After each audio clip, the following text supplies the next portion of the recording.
Yeah.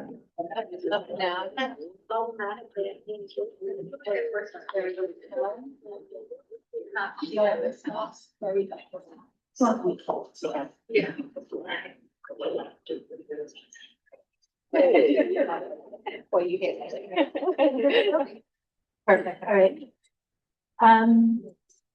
Hi, everybody. Thank you all for being here. I will go ahead and call the meeting to order at 6:36. Really appreciate everyone who's here, both in person and on Zoom. Many thanks for taking the time tonight. We will start with the interpretation information. So could the Spanish interpreters please share the language information?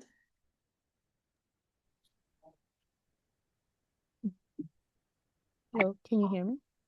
Yes, go ahead. Thank you. Buenas tardes a todos. Si quieren escuchar esta reunión en español, por favor marquen desde sus celulares al número 347-966-4114 e ingrese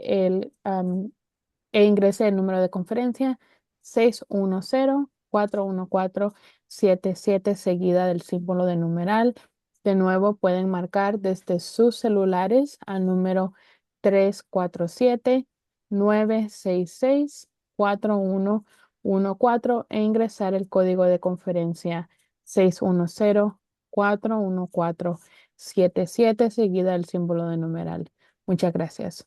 End of Spanish announcement. Thank you. Thank you so much. Could we have the Mandarin interpretation information, please? Here's the Mandarin announcement. 那大家晚上好，今天呢，我们就会有这个普通话的翻译服务的。那如果大家有需要的话，就可以拨打热线，号码是347-966-4114。那打通之后就可以输入会议的 ID， 号码是544-928-021。那再重复一次，今天晚上呢，我们就会有这个普通话的翻译服务。如果大家有需要的话，就可以拨打热线，号码是347-966-4114。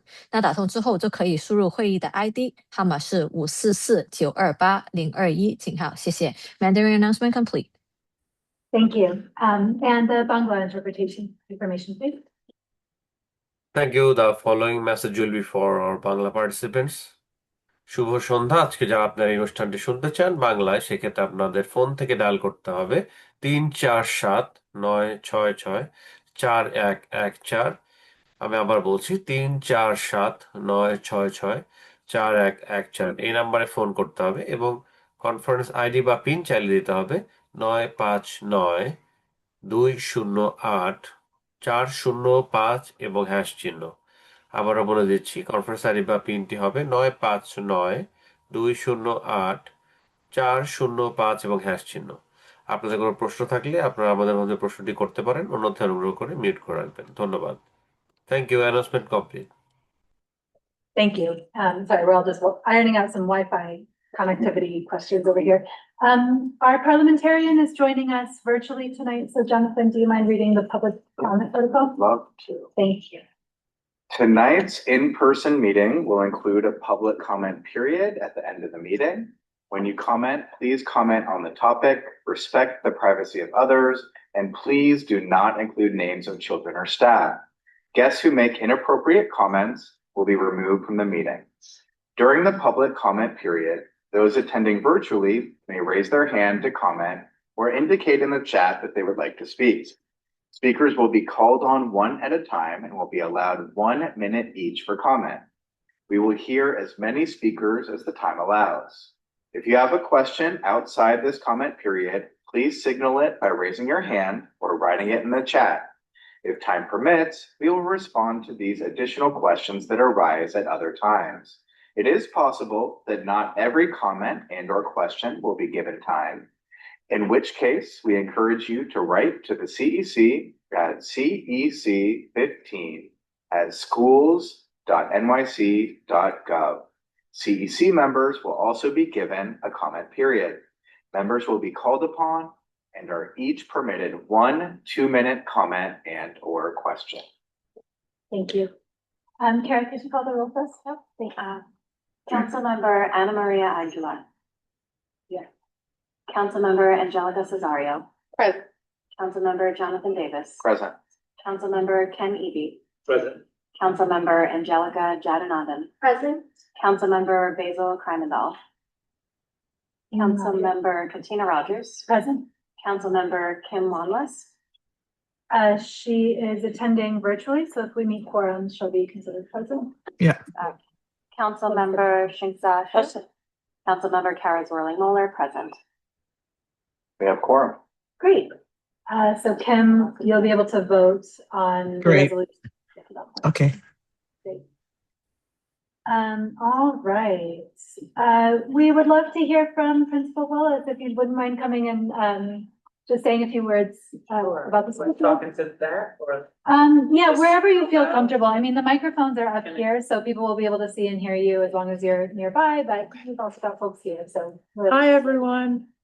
Happy to have you guys here. I'm glad that you guys were able to be in the space again for this meeting. All of the work that you guys are doing, we're glad to be partnering with you all in the ways that you're supporting our school and all the schools in the CEC. And anything you need, anytime, please don't hesitate to ask. And it's it feels good that you guys keep coming back, so please do.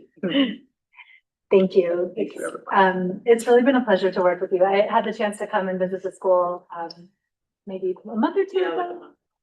And it was so fun just to meet some of the kids and to hear about the work that they were doing. And it really has been a pleasure. So thank you.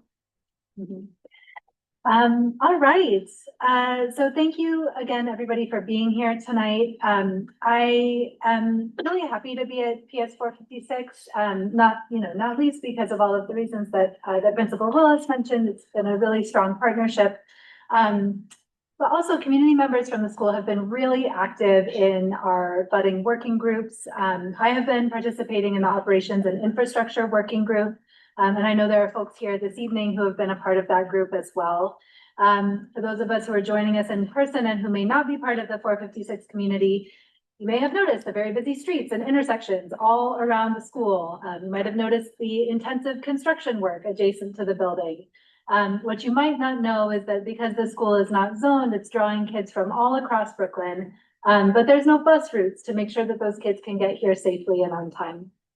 And so, these are equity issues, these are safety issues.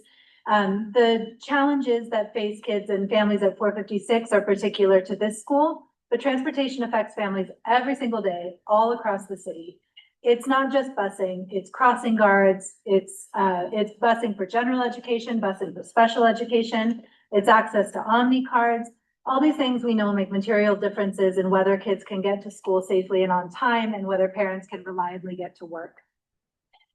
Advocacy around school transportation has been ongoing for decades, and it's been really great to see the working group have a way to start picking up on some of these strands, even in between our meetings, to see how we can advocate for the needs of D15 students and families. All three working groups have been really active, and while these are still new and we still have some wrinkles to iron out, it's been honestly really wonderful to see them functioning in this way. And I'm curious, of the folks who are here in the room and folks on Zoom as well, if you have attended any working group meeting of any of the three groups, could you just raise your hand? Yeah, that's great. Thank you. Thank you.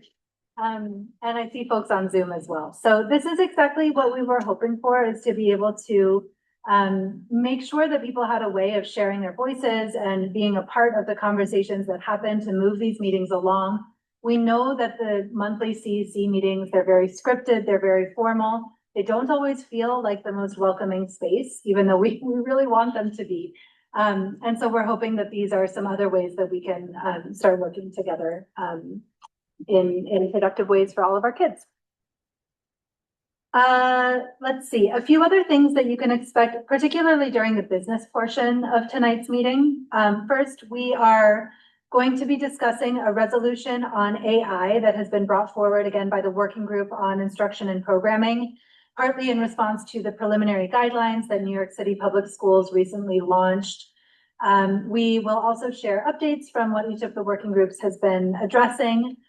We are going to start discussing next year's calendar and budget because we want to be really proactive about what we can do as a council. And we are going to start discussing one of our mandated duties, which is the process of evaluating the superintendent, which will be something that we as a CEC do and that we open up to the community for feedback on as well. And finally, this is not directly about CEC work, but I want to mention the organizing that's been happening in recent weeks regarding what has been called the buffer zone bill. This is a bill that would limit the community's freedom to protest in areas around schools. It would establish the possibility of a police perimeter around schools, which creates a heightened risk of enforcement that may become a source of conflict. It's problematic in my view for a few different reasons. One of them is that increased police presence that I mentioned, but also just the sheer density of public schools in the city. It is, imagine a march going down a main thoroughfare. There's schools up and down those streets, you know, and so the idea of not being able to protest in areas around schools makes it very hard for the community to gather. I'm also coming from a higher education space, and like the steps of CUNY are places where people come to express their voices. So this bill made it through city council and was vetoed by Mayor Manzani. There's a movement now to ask city council members to uphold that veto, not to override it.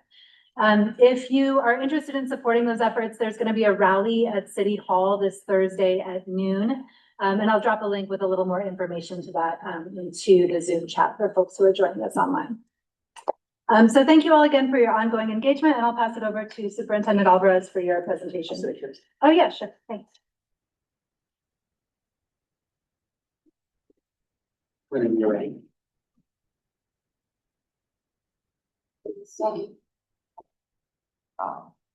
Good evening, everyone. I'm just going to go through some of the things that we would normally go through for our presentation. And so it's already in the translated version, so everyone should have that. On the next slide, just celebrating and honoring the things that happen in May, such as Principal Appreciation Week, Teacher Appreciation. We like to call it Staff Appreciation because it's more than teachers who actually provide to a particular school community. Those of you who celebrated Mother's Day, those of you who will be honoring those that we have to remember for Memorial Day. I know I certainly do as a former military member. Mental health awareness, Asian Pacific American Heritage, Jewish American Heritage Month, where two of our schools will be participating tomorrow at City Hall, not at City Hall, at Tweed, in doing two songs, one in Hebrew, and then another presentation by one of our students who will be presenting some information on what Jewish Heritage, American Heritage Month means to them. In the next month, we have Juneteenth, which is Freedom Day. That's a Friday. We have Flag Day, Father's Day, Pride Month, and Eid as holidays that are coming up in the month of June. We have about, say, less than 50 days of school left for the remainder of the particular school year. As we go forward, I'm just going to talk about a few celebrations that we've had as a district. Some data updates just to keep you up to date of what's been going on as it relates to the DCEP goals that I presented over the past couple of months and showing kind of where we've been going. And then some summer school updates and some upcoming events. On the first, you can go down the next slide. Our first celebration, we were so excited. Aladdin was a hit, and we did it at 442 campus with Bishop Ford, where the 280 as well. We had 1,100 plus attendees each day. Wow. Not in the 2 days, each day. And the productions are getting bigger and bigger and bigger. Next year, as my agreement, as we've already included some D75 schools, we're going to include more D75 schools that sit within District 15, so that we're showing how inclusive we are. We already had 418, which is Rosa Model School. PK 372 was also part of this, but we're going to expand for even further as we've expanded our D75 program in the district. So we're excited about that. The next one's a celebration for one of our teachers in our district. PS10 teacher Ryan Mack wins the CMA Music Teacher of Excellence Award, which is a national recognition. As a result of that, they're receiving some funding for their music program. Congratulations to Ryan Mack. Ryan Mack also happens to be one of the teachers who actually helps lead the Aladdin work with Neil and with Miss Wilson from Middle School 51. So we're just happy that we're able to celebrate our teachers and our staff. On the next slide, Brooklyn High School of the Arts, which is a school that's under my superintendency, wins the Schubert Festival, and they got to perform on Broadway. So we're excited about all the celebrations. You know, you hear about LaGuardia High School, and you hear about Frank Sinatra School, but we have one right here, in the heart of Brooklyn, in our district, in our neighborhood. And they're winning some great things across the city. So this is just great to see. The next slide, some just data updates. On the first one, our enrollment, as you know, citywide is declining. Cost of living in New York City and other factors are impacting families and their decisions about what they want to do. But our decline is far slower rate than other districts across the city. We're at a 2.9% as of right now, the same time last year, to 20,622. But that number changes every day. New kids register, new kids go. So it's a hit and miss, but it's within that 2% down range. When you think about safety, our level 4 and 5 incidences, these are egregious incidences, weapons, and you name it, those types of things. We are down by 11% from last year. I attribute a little bit of this downward trend in the OSYD to the fact that cell phones are now not allowed to be used throughout the day. It doesn't prevent everything from happening because unfortunately we can't prevent them from the moment they leave school and go home or the moment they're coming from home to school and social media being a thing in today's society. But the fact that we've decreased that is significant. We've also decreased the number of superintendent and principal suspensions by, I'm sorry, I could barely see the glasses. These are not mine. I left mine in the car. So I'm like, 10.5% from last year. This is bad when you start realizing your eyes are getting really bad. Year-to-date attendance, we're up by 0.2. That may not seem significant. When you think about 20,000 students, that is a significant number. We're at 93.4, holding steady in 4th place citywide. So that's good. That means all 45 superintendencies, we're number 4. It's a good place to be. Reading screeners, 67.4 for the winter. We're expecting to do our final screening to see where kids are moving. Right now, that's up by 1.8% from last year, which is a significant, that's an increase in proficiency. That's not an increase in progress. We've had even more significant progress than that. 66.8% from last year, we're up by 2.5% in math. We are consistently moving our data in the right direction. And I think it's attributed to a lot of the things that we're doing and in collaboration working with our schools around literacy and math, but thinking about the work not in isolation, but in how do we support all teachers being teachers of English language learners, all teachers being teachers of special education, all teachers being teachers of all types of students, and being able to address it from an entry point that students need as opposed to just a set curricular and just following the letter of the law of what's written. So that's been a positive thing. If you look on the next slide, achievement and growth for our marginalized student groups year on year, changes in winter screener performance. So if you look at in 2026, in 2026, that's this year, greater than 40 percentile, which is an important number because that shows grade level or above. We're at 52.7% with Black students. So we had an increase of 1.9%, which is significant for us. Hispanic students, 47.7, which is a 2.5% increase. Students with IEPs, 44.3, which is a 4% increase. And Ls, we slightly went down with a 19.8. I attribute that to a lot of things. When you have newcomer Ls, those students are still acquiring language, and it usually takes 2 to 3 years for them to acquire the English language, especially as they're growing in the grades, but they're still expected to take the same assessment as the other students. So we're seeing an increase in the amount of growth for those particular students, but not an increase in the amount of proficiency. And that's to be expected because we try to correlate the proficiency with the level of where they are as it relates to the NYSESLAT, which is their language acquisition level. So if you think about an entering student, that's a student who comes in with no English, right? But you think about a commanding student, that's a student who has mastered the English language, right? So there's 5 different levels. So we attribute the performance and movement based on moving those kids in those particular levels. I'm not going to read the math, but you can see the math. A slight dip of 0.6, which is not relatively significant for the middle of the year, particularly for our Black students, but we should be expecting to see some gains at the end of the year screener data. So I look forward to presenting that. Hopefully by June, we'll have that data, at least preliminary data to share with you. Just wanted to give you some updates as to where we were the last time. On the next slide, we have some summer school updates. Applications, of course, are now closed. Students are being registered for summer school classes. Students can be added to any school's wait list and will be taken in the priority order.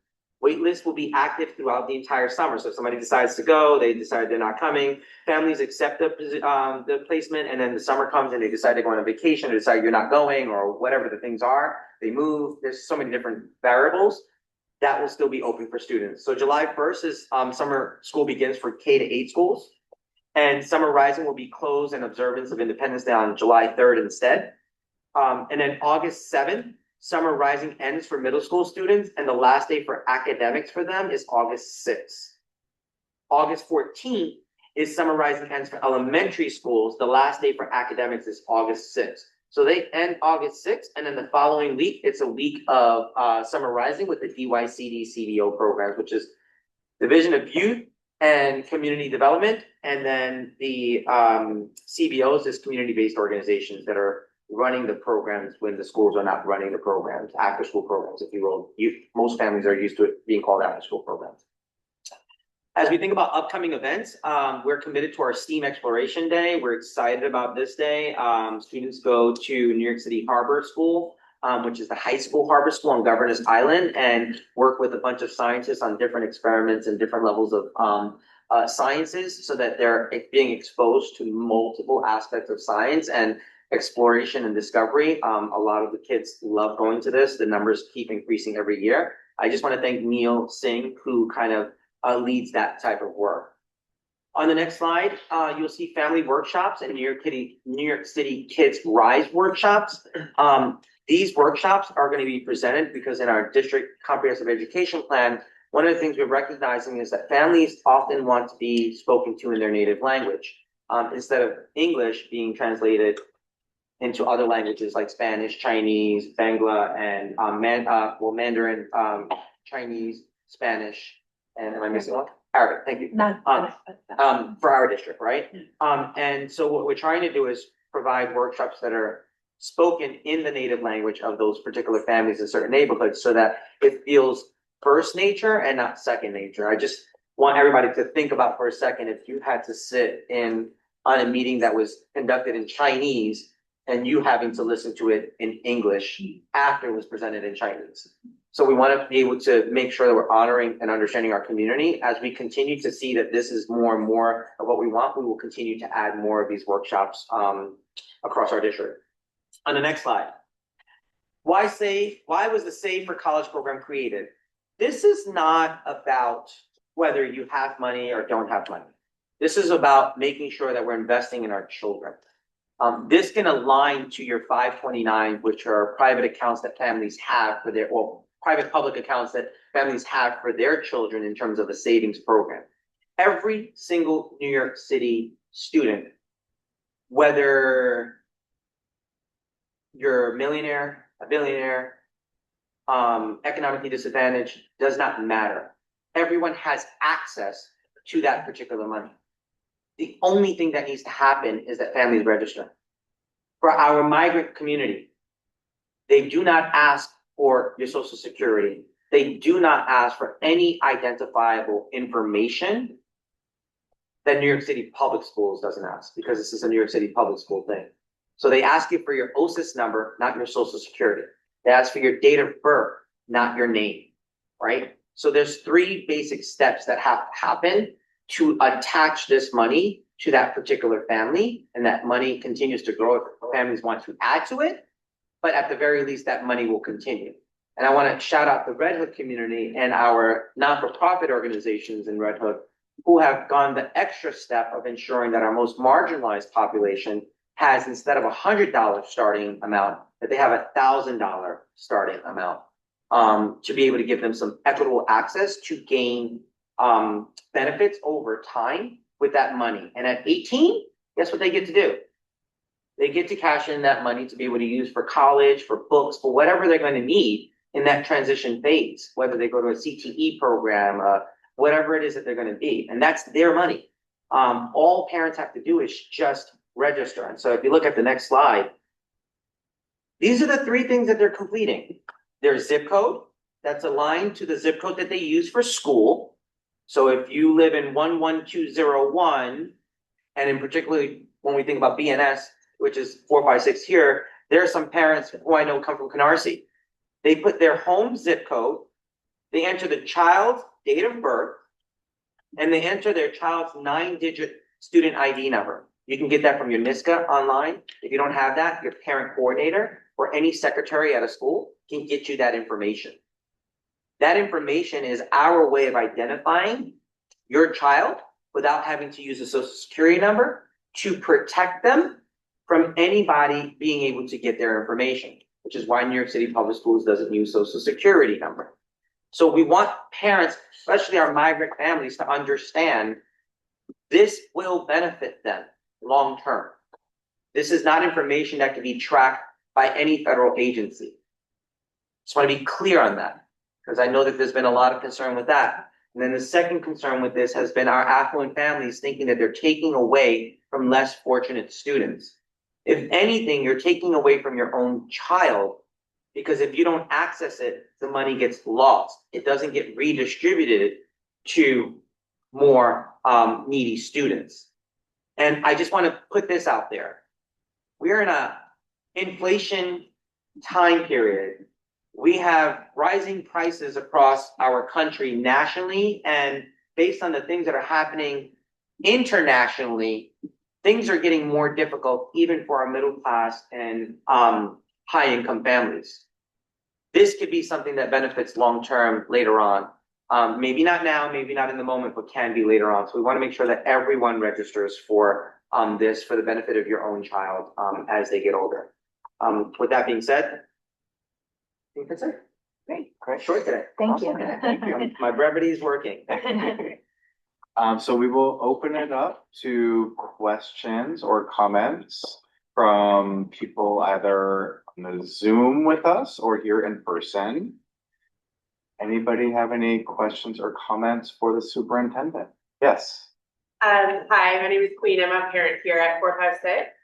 And I just wanted to talk about the screeners that you had some slides about. Yes. So we've had a number of families at 456 interested in opting out of screeners, and raising concerns about how much time it's taking students out of the classroom. Here they have it's not the classroom teacher, it's a separate educator who's bringing the students out, the sort of digital format of it being very limiting. So just, is there a response to concerns that families have raised about the? Yes, the first step is to have conversations with the school leader one by one, and that's what the schools have been asked to do. I know that this has been a trend in the past.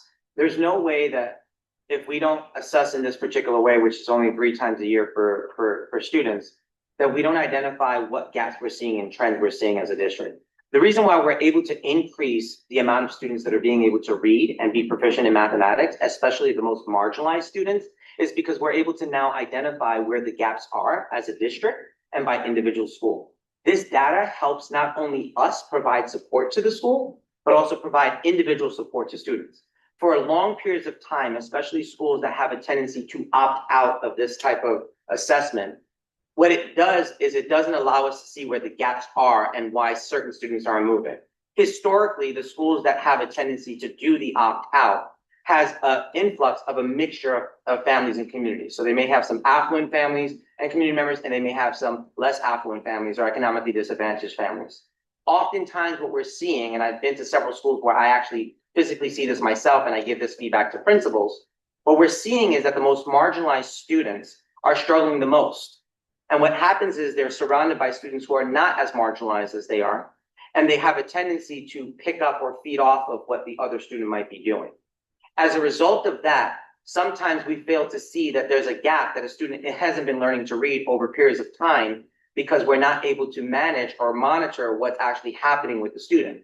By that time, the student's either given an IEP, placed in way below grade level over time, and then starts to struggle in middle school and then continues to struggle in high school.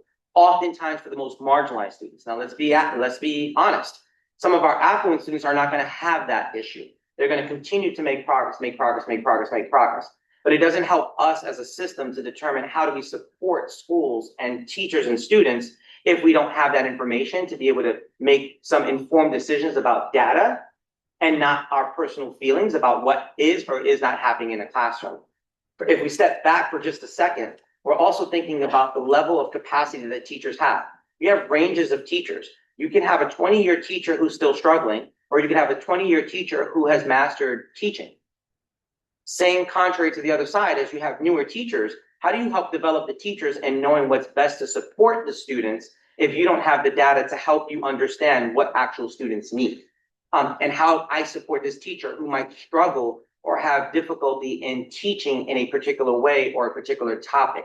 They may think that they know what they're doing, but they're not curriculum writers. So they need to rely on standards and being able to figure out how we support students to know what they need to know in order to be ready for the portrait of a graduate, which is now going to be the new way that students are being assessed in order to meet graduation requirements by 2028. And there are multiple pathways to do that. All of the pathways, I promise you, have a form of assessment to determine what the actual student's need is in order to be able to get there. But they can't get there until they're able to, at least at the fundamental basis of being able to have foundational skills and being able to read and do arithmetic. And that requires us to systematically determine what the needs are for individual students to support them outside of just tier 1 instruction, which is that core instruction where they're learning with the whole group. And then if they need to be pulled to get that additional support without losing class time and being pulled out.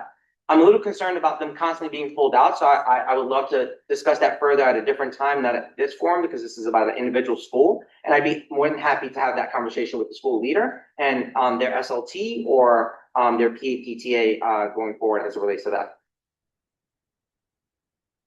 Yeah. Hi, I have a follow-up to that question. So we set in our dual language program meeting today, which many of us came to the school for the amazing dual language program. And we learned that the district does not collect data in terms of literacy in a second language. And so That's not accurate. So there's equivalent to what you're gathering and what you presented today. For screener data that we collect for our monolingual students, we do also have an assessment that's being provided for our bilingual students. But for students classified as English learners.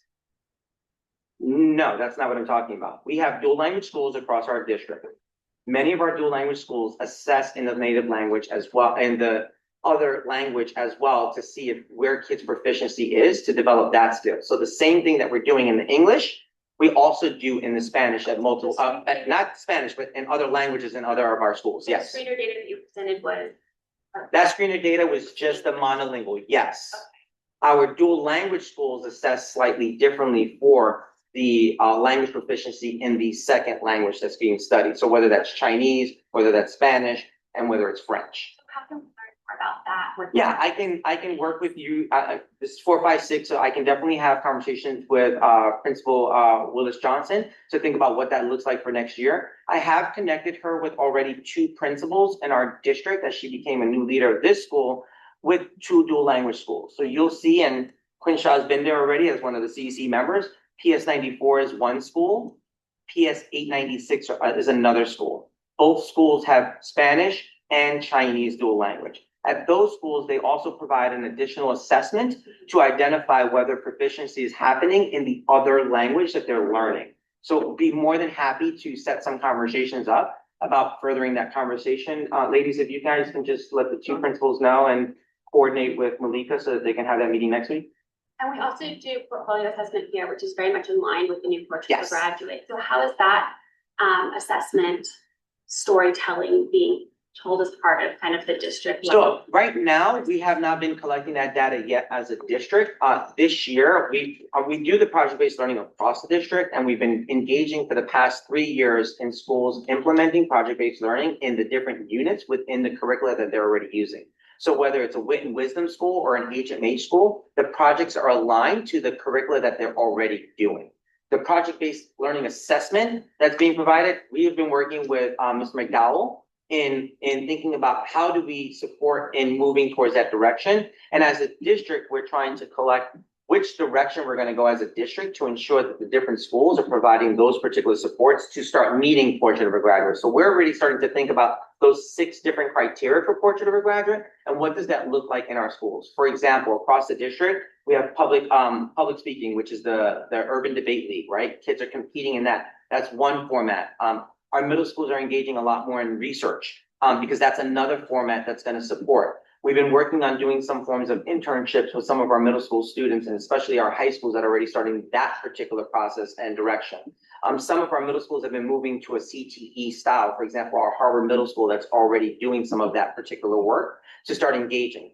This is not something that we're going to be expected to do yet, but we're already planning and thinking about that for the future. So I'm glad you're bringing that up. And I would love to hear some of the things that you guys are already doing that might be able to be shared with other school leaders as schools are starting to think about how are we preparing kids for these 6 elements of portrait of a graduate? Because the expectation is not for for high school on, which was for a couple of years already, but the expectation is that we're moving lower. I know that the state has already been looking at piloting middle schools already in portrait of a graduate as well. I'm hoping that eventually, my dream has been that will come to the elementary school level as well. But I think that they're going to continue to pilot, and I believe that that's the direction they're going, but they have to do piece by piece. This portrait of a graduate is a huge thing to undertake because it's a mind shift change that we have to do to the system as a whole. And that's a huge shock when you're trying to get through a lot of things at the same time. Totally. Last follow-up question, if that's okay. Sure. Just because so many of us are worried about all of these amazing things that Yeah. are happening and finding time for all of them, what's your stance on teacher autonomy? Because like those 2 models you Yeah. suggested are quite different in terms Yeah. of teacher autonomy. So in spaces like this one in BNS that are kind of held up as innovative spaces for educators to try out new things to help students learn in different ways, where do you So that's a tough question. I'm going to answer it as clear as I can be, but it may not be the answer people want to hear. And I just want to set that tone. For me, as an educator, my belief in autonomy comes when you've earned the autonomy to show that you're moving, especially your most marginalized students, right? You cannot have a place where you have the have and not have nots. That's inequity. That's inequity at its worst case scenario, where some kids will continue to perform and be successful at performing, and other kids just do not move. That is not an equitable school environment or society that we want kids to go through. That's kind of the environment we've lived over the past 30, 40 years that we're trying to change. And that's why we're trying to address how we close the gaps for the most marginalized kids, because that means they have less access and opportunity than other children. Be whatever their circumstances are. So from my perspective, autonomy happens over time, and that can be from class to class, depending on where data is showing how kids are moving. To your point, BNS has been an innovative, progressive school, which I wholeheartedly 100% believe in. But with that comes a huge responsibility. And the responsibility is to ensure that students are moving. When I look at data, if the trends are going in this direction, especially for your most marginalized students from the moment they start, and as they continue to go up, you see trends like this. For example, kid coming from 3K who seems to be on grade level, pre-K who seems to be on target, kindergarten starting to slip, first grade starting to slip even more, second grade slipping even more. And then finally, we're giving the student an IEP who never really needed one to begin with, but now we're giving it at this point. There's something to be discovered by that we have to think about as to why that's happening. Now, teacher autonomy comes with your ability to be able to prove that you can get kids to be on grade level or above, because that's saying that you're coming in with an entry point for students to be able to maximize their potential, and you have the expertise to do so. Teachers have some expertise, but they're developing expertise over time as well. No one ever has the right answers. I'm a superintendent. I was a classroom teacher, assistant principal, coach, chapter leader. I've been up every single level of the system. And even as a superintendent, there's still things that I learn. I was in schools in District 19 in East New York today that I learned a lot in just sitting in a classroom at a different district for a moment to see marginalized students actually being successful on grade level topic. And why was that? The schools are using data to make informed decisions collectively as a grade, but using evidence-based research to prove that data, and have been able to do this. My job as a superintendent is to ensure all of our schools are successful. And that means consistent movement, especially of your marginalized students. It may not be at the same rate, but there's an expectation that students are actually making significant progress. I'm not as concerned as proficiency as I am about progress. And what I see oftentimes is that a school community that is very progressive, that doesn't believe in taking any type of standardized tests because they put their whole belief in the actual teacher. I think sometimes, while that is a feeling we want to have, sometimes we make a mistake by doing that because we're not realizing that we still need to develop that teacher in ways that they may not even know themselves, right? And so one of the most uncomfortable things as a teacher is to understand I'm missing something, I need to do better. And that's a very hard thing for educators to be able to do because we want to make sure that what we're doing, we put our whole heart into it and doing right by all children. What we end up having is that gap when what I'm doing and what needs to happen aren't equating and in a line. The data helps us identify where that gap is and then target that gap with evidence-based research to address that gap that we have. That's how we build the teacher knowledge, unpacking the standards and going deeper as to what is the state asking kids to be able to do by this grade or that grade or that grade. I would argue that because of the intensity of what teachers deal with on a day-to-day basis on teaching, parenting, a variety of things that they're dealing with, social and emotional needs, time, different curricular, grade level stuff, team meetings, data, all the things that they have to deal with, they can't master each thing without taking the time to develop that. Being a teacher is like being a student for the rest of your life. It's an art and a science. There's a need to continue to develop and get better and better and better. So when a teacher comes in, for example, as a first-year teacher to teach in a class and wants to take a constructivist approach to teaching, if you really look at the research around constructivist approach to teaching, it requires a lot of a teacher to be able to do and master and understand. A teacher cannot do that in their first year if they're still learning what a constructivist approach is. So they may like the idea of what to do with it, and it is a great aspect. I'm a firm believer in constructivist approach to learning. Firm, right? That's my thing. I love that, right? Because that's showing kid discovery and ownership, right?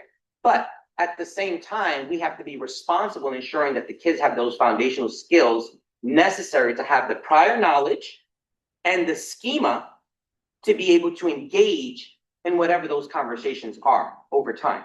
And if we don't identify the correct type of questions and patterns to support students to get to that point, you're going to see many kids engage, but you're also going to see some kids engage, but technically disengaged because they're going with the flow of what's happening. And those students tend to always be the most marginalized students in a group. And those kids end up falling behind a little bit more. I went deep into explaining, and I know I'm getting the look over. I felt the eyes for a CEC. I hope that gives you a lot of context. I'm not saying that that's the answer you want, and I'm happy to go into deeper conversations at a later time with you if need to. And it could be a healthy debate and going back and forth. But in my 26 years of experience, that's something that has to be built and nurtured over time. And I'm all for it. But in certain conditions, and the conditions have to be right. And the only way to know that is by seeing where kids are when it comes to reading and writing and math. And if we can't gauge that, and it's only going to be for some kids, it's not the right thing when I need to be responsible for all kids. Thank you. We had a question on Zoom. Sure. Of whether there is a path or process to bring free after school to non-Title I schools in the district. So thank you for bringing that question up. It's huge on my mind. I know CEC has been tackling ways that we can work with DYCD. I know I've been tackling ways to think about how DYCD can continue to bring more after school programs. We are trying to figure out multiple avenues, up to and including thinking about how schools can put resources together within a certain neighborhood and maybe have one site be a place where we can have some of the particular after school. Certainly, we've been working with some organizations that already provide after school at a heavily discounted rate based on family income. That's not ideal because let's be real, living in New York City, doesn't matter what your income for the most part is, everyone's still having a difficult time. And we recognize that. But we are working with DYCD to see where more are coming online.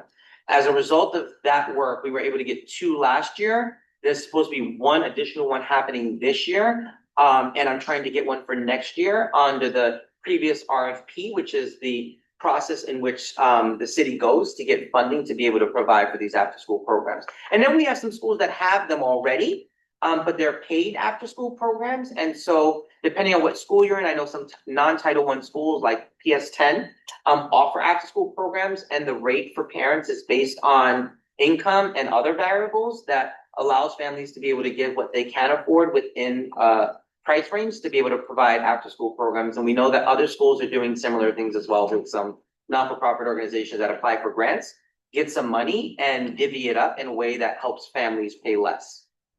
Yeah. Okay. Good question. Any other questions from people in person or, yeah? Yeah, just wondering about the situation with busing for gen ed kids. I know special education kids that study in this building, they do get busing and Yeah. and that's great. Since this is a non-zone school, Yeah. we have parents from all over. I myself commute from Brighton Beach with my daughter every day. Just wondering how realistic is it to expect busing for gen ed? So it's going to be less realistic. I just got the email a few days ago because this inquiry came, I want to say a few weeks ago. I spoke to one of the parents during a conference that I had a town hall actually on busing, OBT. It was actually a parent from here from Canarsie. So we looked into it and we did get a response a few days ago. They were hoping to try to do something where at least they could offer it within the district, maybe at one end of the district to bring it. But because there's a busing shortage, bus driver shortage, we have a triple demand. So they've added 10,000 students more that need busing that are in special ed.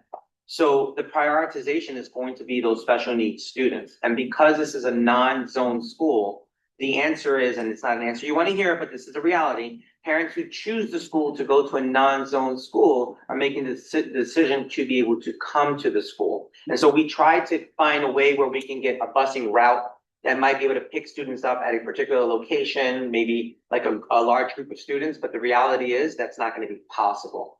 I'm still hopeful, although cautiously pessimistic about it, that I'm working with them to see if there's even any form of alternative that we can figure out to do at least within the range of the borderline of the district, because then rather than you having to come all the way over here, maybe you can come partially here, Yeah. which saves time. Yeah. So you- Yeah. like, you know, So we're make working it- on trying to figure that out. I'm still working with John Benson from Office of Pupil Transportation, who's trying to figure out what he can do.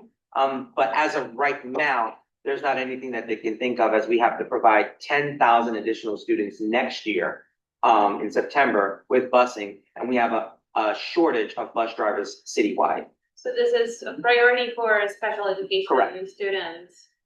Okay. It's a mandate. It's on their IEPs, right? Yeah. I just wonder how does that play in like a barrier to access to education for gen ed kids too? Yeah, I don't disagree with you. I think that, I would argue, I wouldn't argue, but I would think that the argument is gonna be that you have the access to zone schools within a particular community you live in. Yeah. And that's a choice that you're making, right?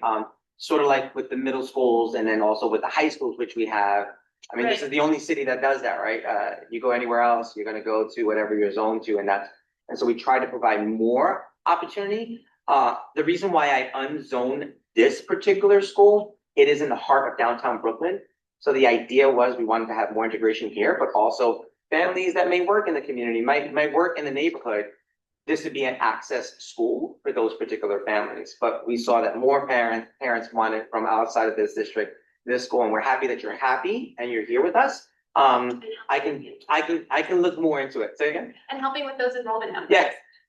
Yeah, well, we come here for the diversity, Yeah. really, you know, our own zone school, there's I know. almost no diversity, right? And When you told me the neighborhood, I knew exactly what you were saying. I was a Yeah, principal in yeah. District 22, so right next Yeah. door. So, and my child is trilingual. And Love she's it. in the dual language program here.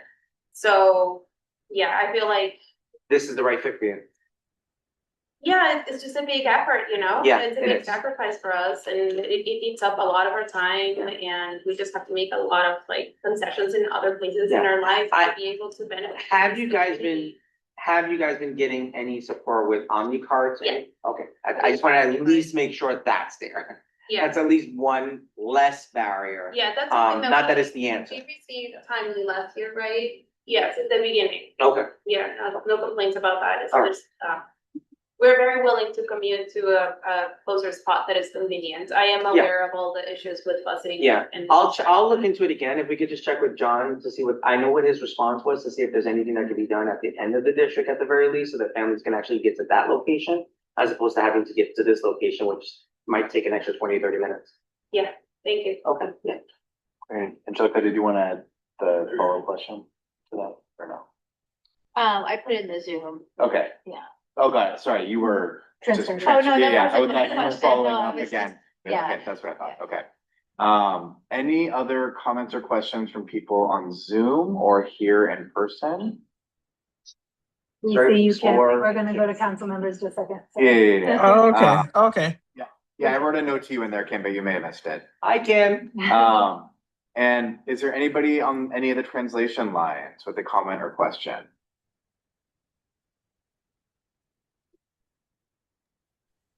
No questions on the Mandarin line. Bangla line? No comments in Bangla line yet. No Okay, questions in Spanish line? No Spanish. Okay, great, thank you. So we will move to CEC comments or questions. So Kim, you had your hand up if you'd like to ask your question or provide your comments. Yes, so thank you all for the time, and Superintendent Alvarez for your comments regarding the schools that test out and the standardized curriculum. And I appreciate the fact that you are aware that other underprivileged students unfortunately do show a decline in some of the more innovative programs. Probably mainly because they don't come with some of the um, core skills to the school environment that more privileged students come to the schools with.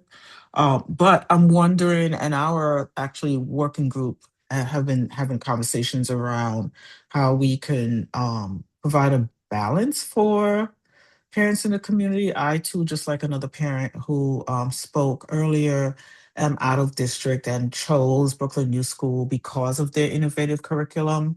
Um, and yeah, I admit I have been opting out for years, but I appreciate the fact that, it's good for some to take the test and have that data available.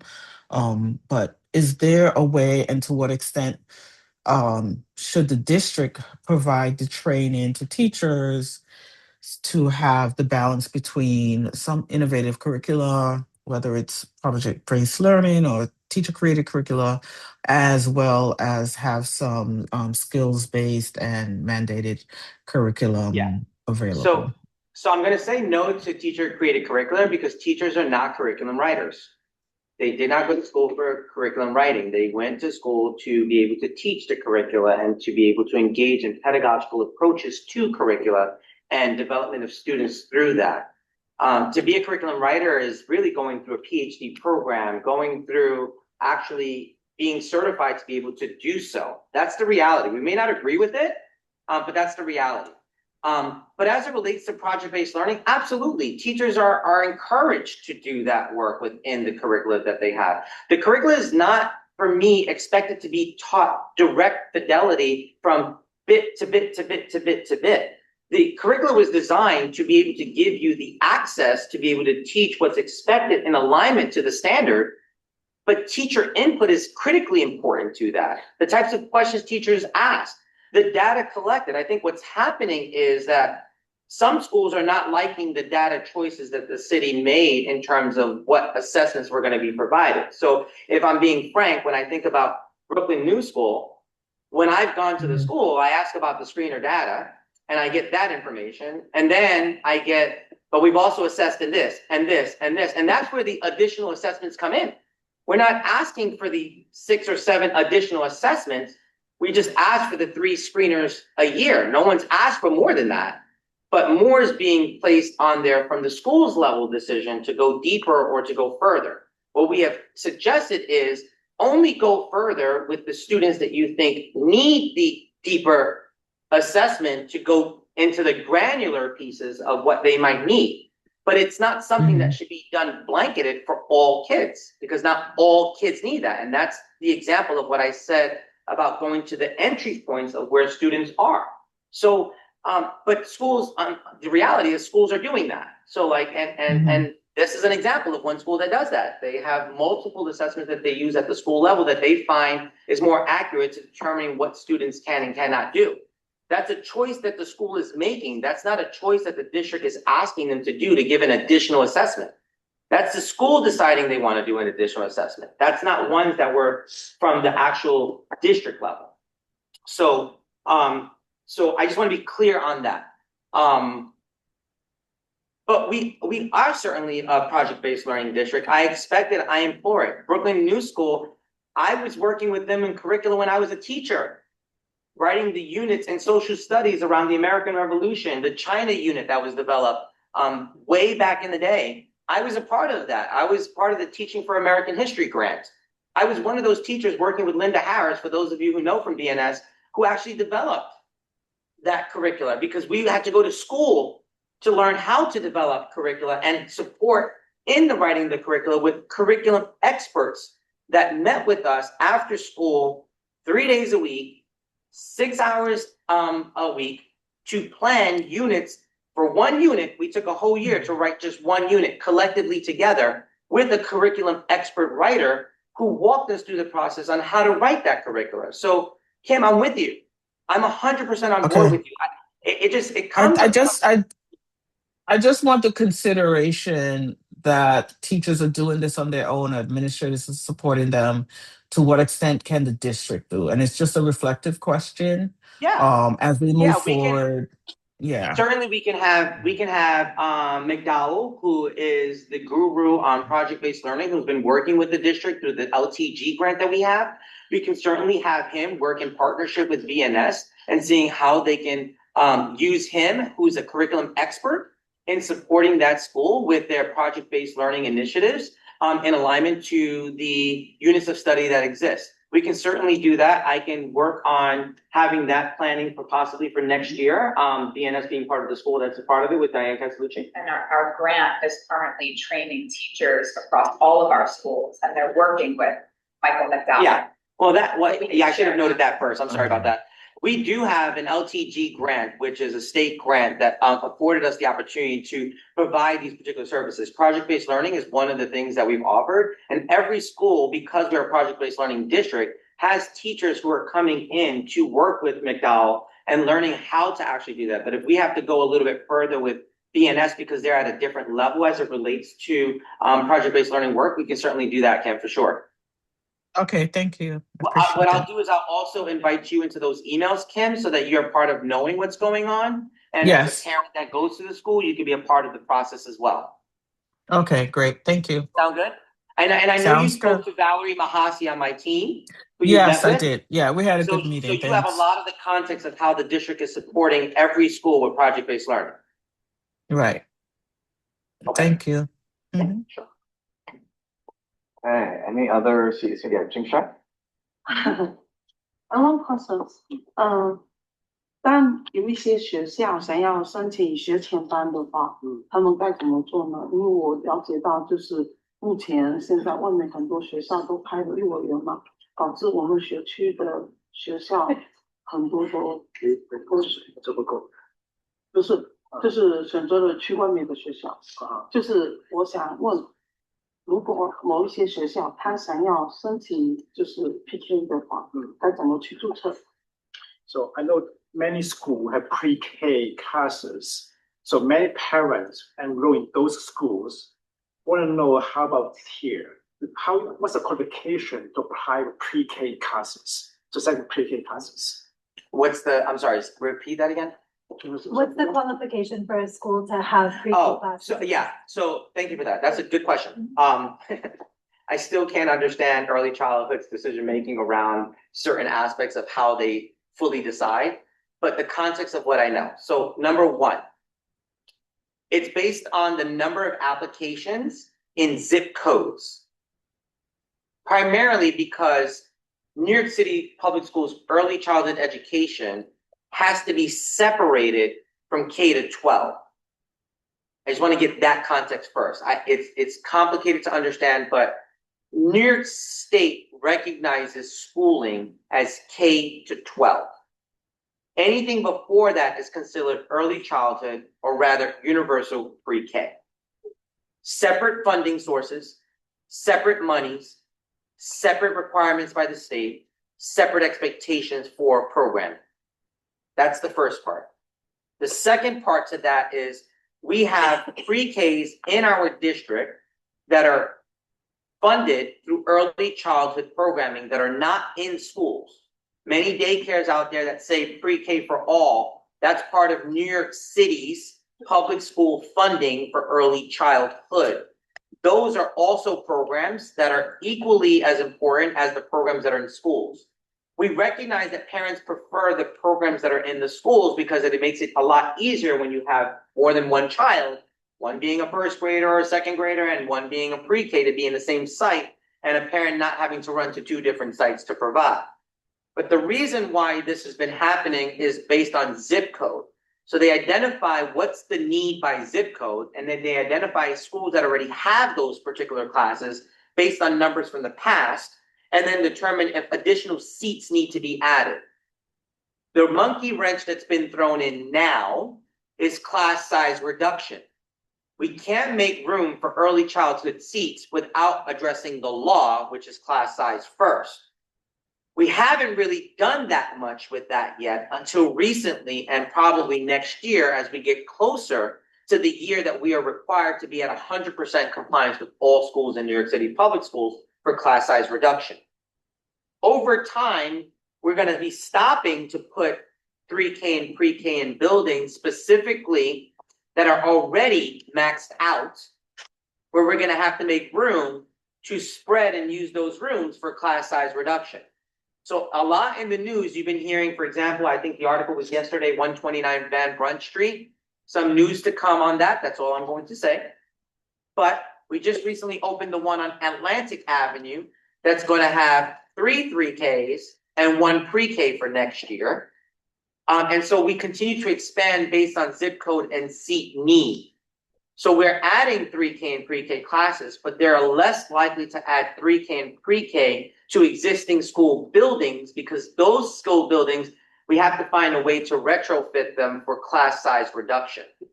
So an example, and this happened recently, at one of our schools has lost one of their pre-K classes to start making room for class size reduction. We didn't move the pre-K site far, it's only a few blocks away, but they lost 1 class. And parents are upset because they're used to having the children go into the same building. But they were never guaranteed that seat anyway, with only 18 slots for over 700 potential families that might need that slot, if that makes sense. So we had to move it to another location to make room for class size. Something has to give. We can't have 3K and pre-K in the school and then be zone school and say we're giving you an option to have a zone seat and then have classes above the rate that we're required to by law. So what's always going to prioritize is the law of what we have to meet first. And the class size law supersedes pre-K seats or 3K seats at public schools at this point right now. Yes? Thank you. Okay. Yeah, Angelica. Going back to the, thank you, by the way, for all this information. Just going back to the screener performance data. Yes. I'm just, if you know, I'm wondering if you have a sense of how that breaks down by grade, and if Yes, we do. if there are any grades where we're seeing like particular challenges or successes. Yeah. So oftentimes we see a lot of challenges in certain grades. We see challenges, I'm going to go up the gamut, right? We usually see challenges in kindergarten because sometimes it's the first time kids have been exposed to school. So some families opt not to have their kids in pre-K and pre-K, and it's not required by law. What's only required is they start turning 5 at the age of 5. So some families don't ever have their kids in school, and they come to kindergarten and they may struggle at first. And so developing the basic skill set to be able to eventually get to that phonics, that phonemic awareness may or may not be there depending on who the family is. So we see some trends there.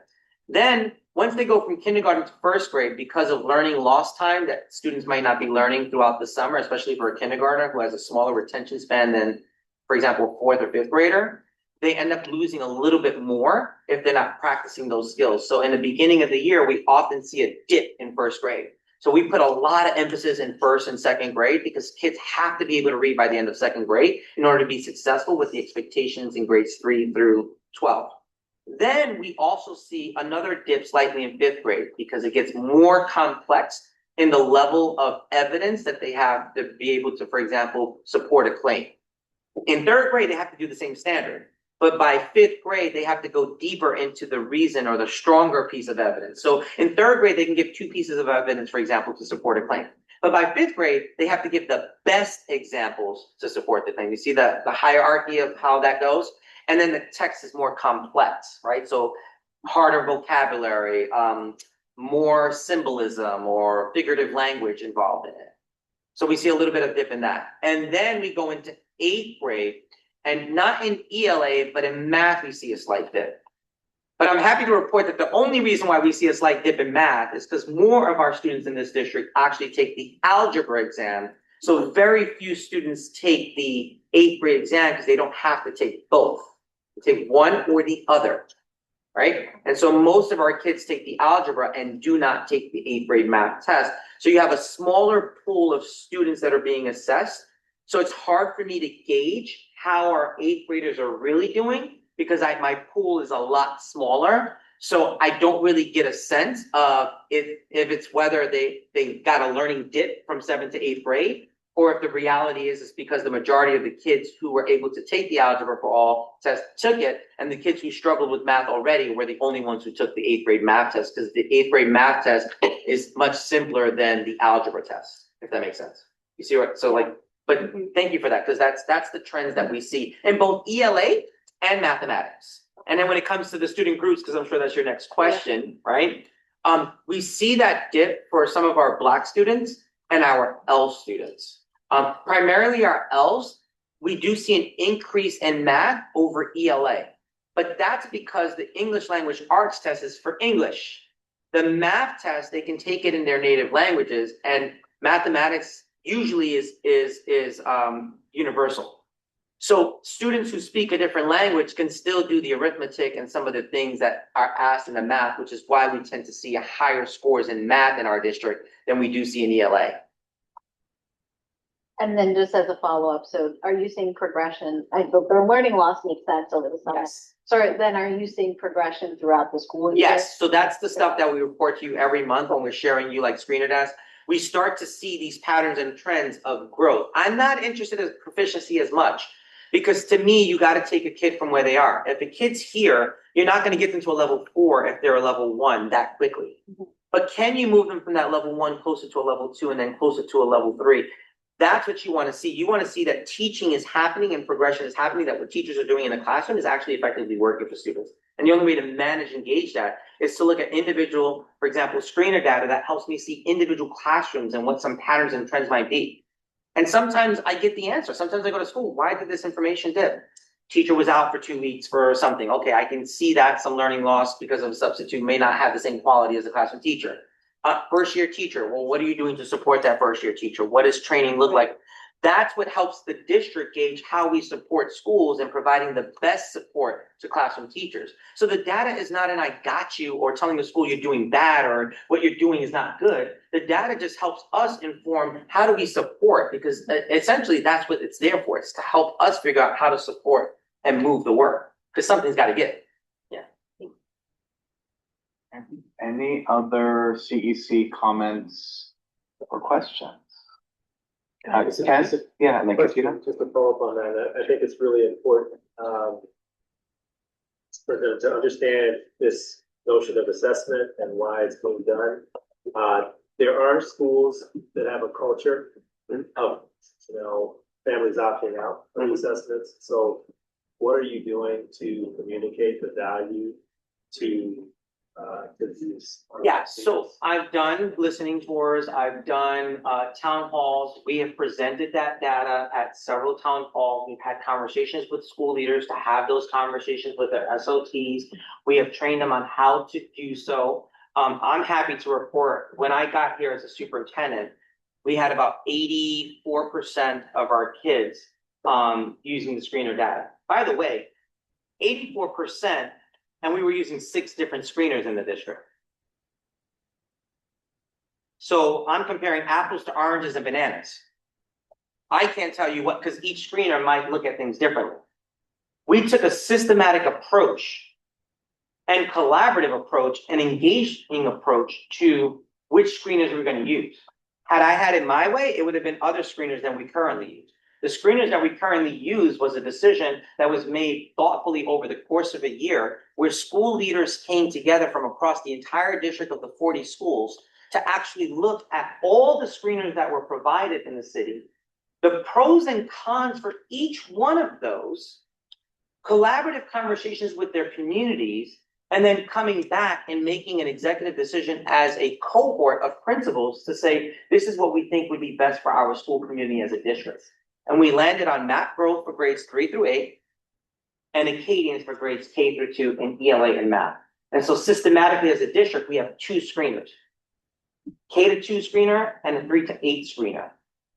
That screener allows us to systematically see what's happening across all of our schools in our district and address those particular gaps. We did that entire process over the course of a year and a half before we even engaged in saying, this is what we're going to do. I have you know, other superintendencies, and not that it matters, but other districts just said, we're going to do this. And that was, the buck stopped there. I want to be clear that this process isn't just Superintendent Alvarez. I know there's been comments about Superintendent Alvarez being top down in the decision making. I want to be clear that hasn't been the case. This is a citywide initiative. Are we listening to the media? Because the news has made it clear when David Banks came in as the chancellor, the response was every school needs to have a screener. These are the screeners that you can choose from. We allowed that to be a process in our district. We went through that process with our CEC at the time. We went through it with town halls at the time. I have the documentation of all of that process that we did an elaborate, extensive engagement with the community to do that. Then it was, you have to select the curriculum. We are the only district in the city that has 2 curriculas in ELA. The only district. Every district has 1, HMH, EL, which is expeditionary learning, or wit and wisdom. Why did we get 2?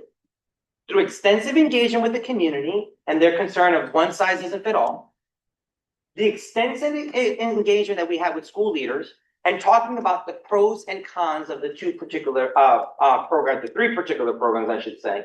And again, they didn't select the one I wanted. The reality is I would have went with expeditionary learning.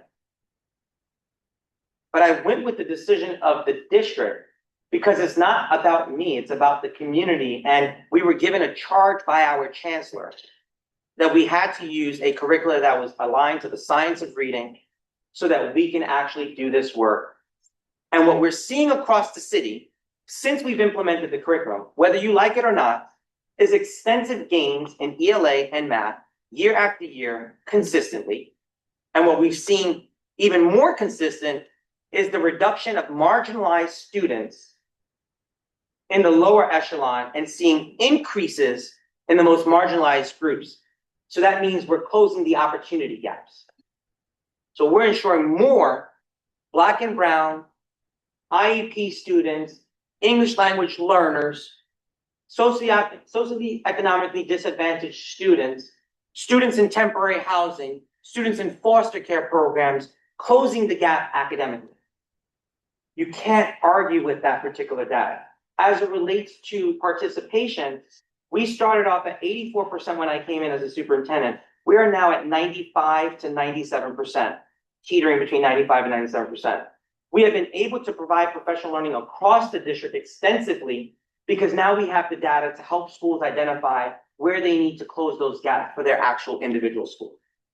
And to the point about autonomy, some of our schools who are consistently doing this in all aspects of student data, meaning all student groups, have been giving a little bit more autonomy to be more flexible with the things that they're doing in their school community as a result of their consistent gains in academic data for students.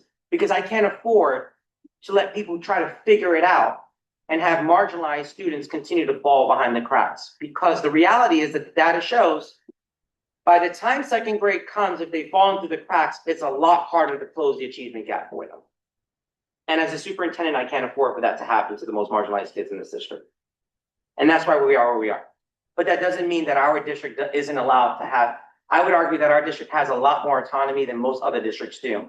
Please, I implore you to go, I know you're from another district, go to one of the district schools in that area and see what it looks like in terms of teaching there and what you're seeing here and see what the differences are. And I implore anybody else in the community, including my CEC members here, to go visit other CECs and visit schools and see how they are engaging in learning and how we are actually still as progressive as we are, even with set curriculum. Because it's not about the curriculum. It's about how we expose children to the different entry points to that curriculum. And we've allowed a lot of autonomy in our schools to be able to do that. Yeah, thank you. Just a data question, and if you don't have it on hand, after is fine. But you know that I got a lot of questions from families concerned about summer rising seats before those first offers went out. I haven't heard from very many people since, and so I'm hoping that most people got seats. But I'm wondering how many students in D15 who needed and wanted summer rising seats do not currently have an offer in D15. I don't have that now. I'll get that from Paul and I'll email it to you. Yes. I'll email the whole CEC so that you all have the same data point. Thank you. You guys got that? Yeah. Thanks. Thanks. Any other questions or comments from CEC members? Yeah, some of the misconceptions where the parents didn't know that they could put themselves on these lists. And once we communicated that in the town hall that you shared with me about, parents started to do it. And then we communicated to the schools to let the parents know the same thing, and they did. So, And I think with one of the community organizations. yeah. So I do thank the CEC for consistently putting me on my toes about some of the concerns from the community, because we have been able to get responses as a result of your advocacy. So I do want to thank the CEC for that hard work. Okay. I think we're great. Yeah. That's just wrong today. Extensive answers. That's what was needed though. Everyone have a good evening. Thank you. And we appreciate the questions from the community too. I mean, this is so much like, this is one of the reasons that D15 has been able to have such I a agree. thriving. I agree. And I'm more than happy to always answer any questions. And if I don't have the answers, we can have more offline conversations. And any parents here who still want to have those conversations, you can definitely email my office. We can always set time to meet with groups and meet with your school leader so that we're having one conversation and figuring out how do we move forward with that conversation. Great. Thank you. Thank you. Yeah. Sorry. Yeah, so we've got a couple of elected officials who are joining us this evening. Councilmember Aviles, are you still on the line? Would you like to speak? Yes, can you hear me? Yes, thank you. Amazing, thank you. Good evening, everybody. I know you want to go home, but this sounds like a very fruitful exchange with the superintendent. So I just wanted to let folks know, probably today you have seen in the news that the mayor has released an executive budget. While the state budget is still not done, which is very, very late, and the city heavily depends on that state budget to make some determinations. The mayor did release an executive budget. And I think there is some good news there. We were all earlier on facing a budget deficit. The proposal on the table is that it is at zero without major cutting, which we all really feared. I think the two things I really want to flag for obviously the parents in the room is the mayor added an additional 122 million to hire 1,000 teachers related to the class size mandates, which is good, moving in the right direction. I think we've seen years and years of having this mandate and no actual movement. What we'd love to see is a plan, really around how we will meet that mandate over the long term and really see kind of DOE working systematically through that. There was also an addition of 1.5 billion to the school construction authority budget, right? Because we not only need the teachers, we need classrooms. And that is over its 5-year capital budget. So I think a step in the positive direction. there is also, Carter cases. I think our city has really relegated handling Carter cases through legal means rather than actually just providing the services that kids are mandated to receive and need.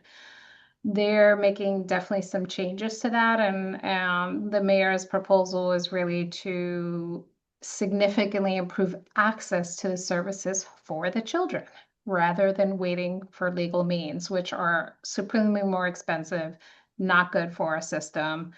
And so again, another place where it feels positive. And then I guess another thing I know we all care about is generally every year we fight around library funding. And so this 31.7 million was baselined. And what that means is we don't have to fight about it every year. It's so silly to like fight, or we get mad, then they put it back in. It's wasted energy. So there's a couple of really good things that were baselined in this budget that we're pleased about because we fundamentally feel like they are basic expenditures that our city should always know it needs to fund its public libraries. It needs to fund, CUNY and all kinds of good stuff, but I won't go through all the nitty-gritty details. I would like to flag for parents that what happens next is that the city council will have executive budget hearings where they will look more deeply into the details within the big numbers. And so for parents, on May 28th, the Department of Youth and Community Development, where all the youth services are housed, will have their executive budget hearing at 12 p.m. And then on June 8th, we will have DOE will have their executive budget hearing at 12 p.m. Obviously, these are not made for working people. All of New York City government is not made for working people because it has things during the daytime.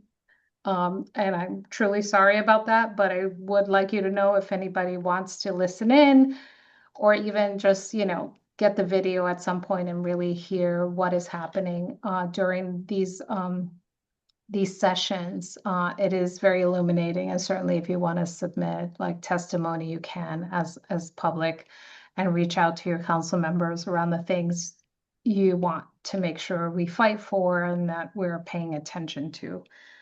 The last thing I would love to flag for everyone is I don't know how many folks here in District 15 know that Sunset Park is home to the only staging port for offshore wind turbine parts.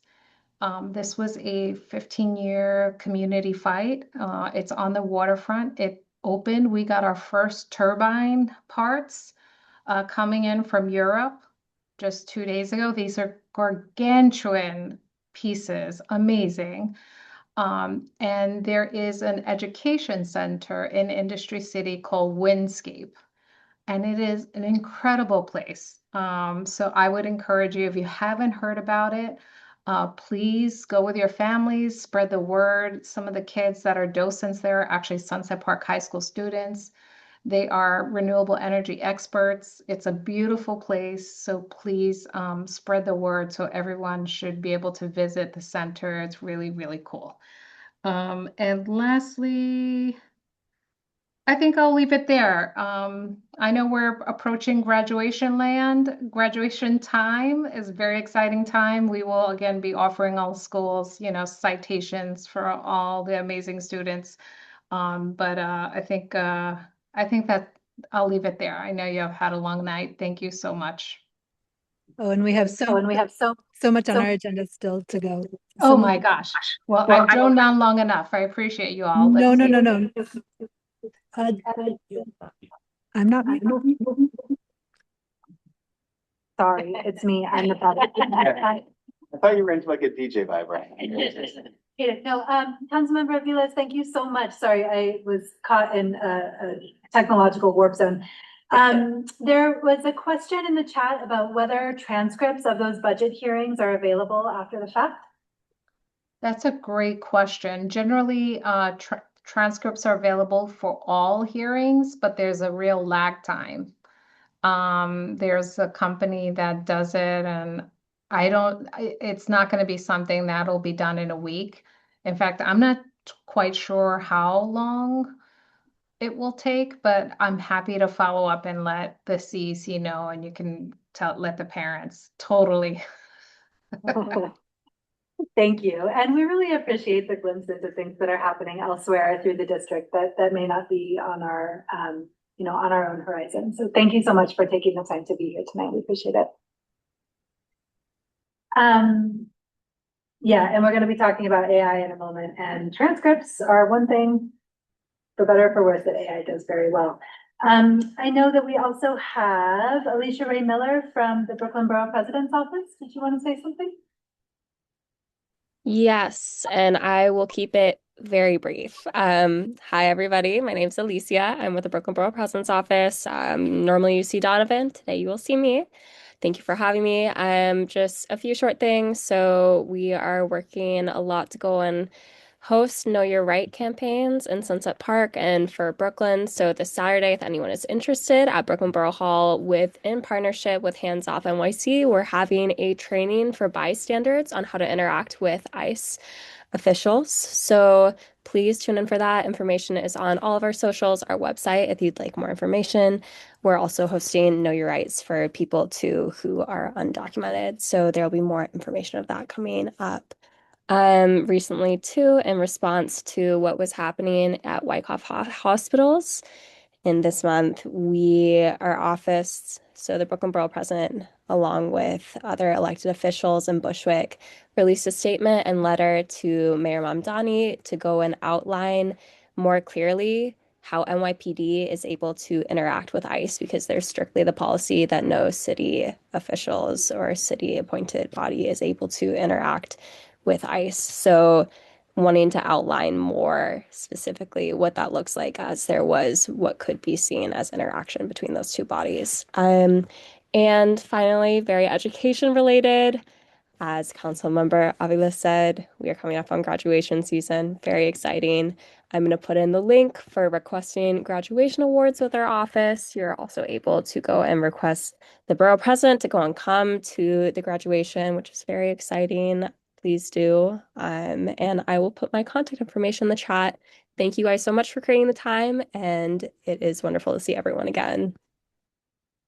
Thank you so much, Alicia. Sorry for mispronouncing your name, but we really appreciate it. This is great. This is great information. We are always really glad to know about more Know Your Rights trainings, because we know that need crops up constantly, and folks have bandwidth at different moments in time. And so the ongoing trainings are really, really appreciated. Thank you.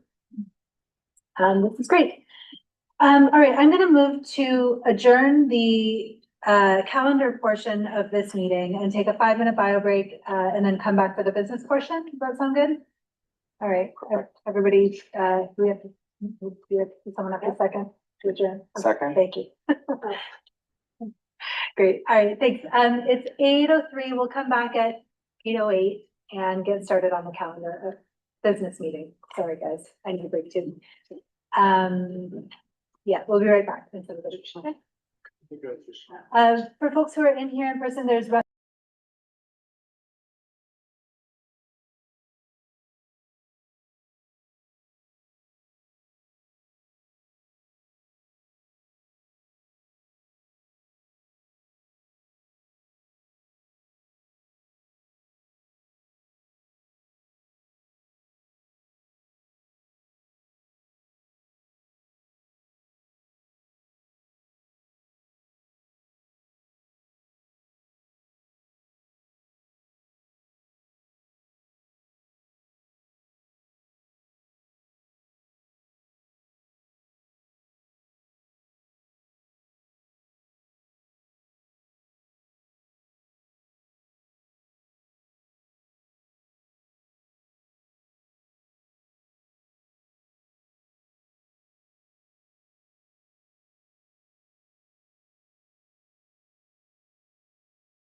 Calling the meeting back to order at 8:12. That was really loud. You, Shanice, I know, mine wasn't, my voice wasn't cutting it. Yeah. Too soft.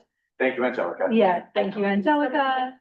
Does anyone have the roll up that you could, do you still have protocols up? Does it have the roll? Wait, I could do it. I can do the protocols. Not the protocols, just the roll call. Oh, the roll call? Kara, sorry, Kara, that Yeah. was you.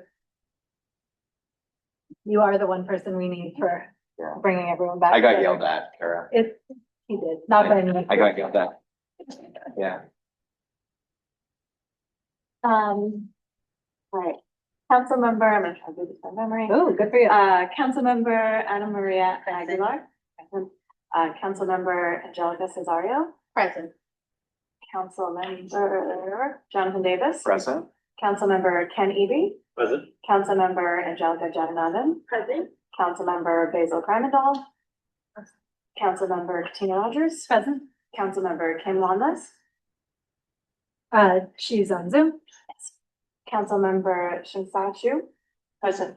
Councilmember Kara Zwirling Muller. Present. Present. Awesome, thanks, Kim. Thank you, Kara. Sorry again. Sorry. No, you're good. All right, but I did want to bring us back in because I'm really glad that we are able to bring this resolution forward today. Thank you so much to the working group who has really helped to make this possible. Kara, you're on the spot again. Would you mind talking us through what is included in this resolution and kind of how we've gotten to this stage? Yes. Perfect. So this resolution was created by the technology subgroup of the Instruction and Programming Working Group.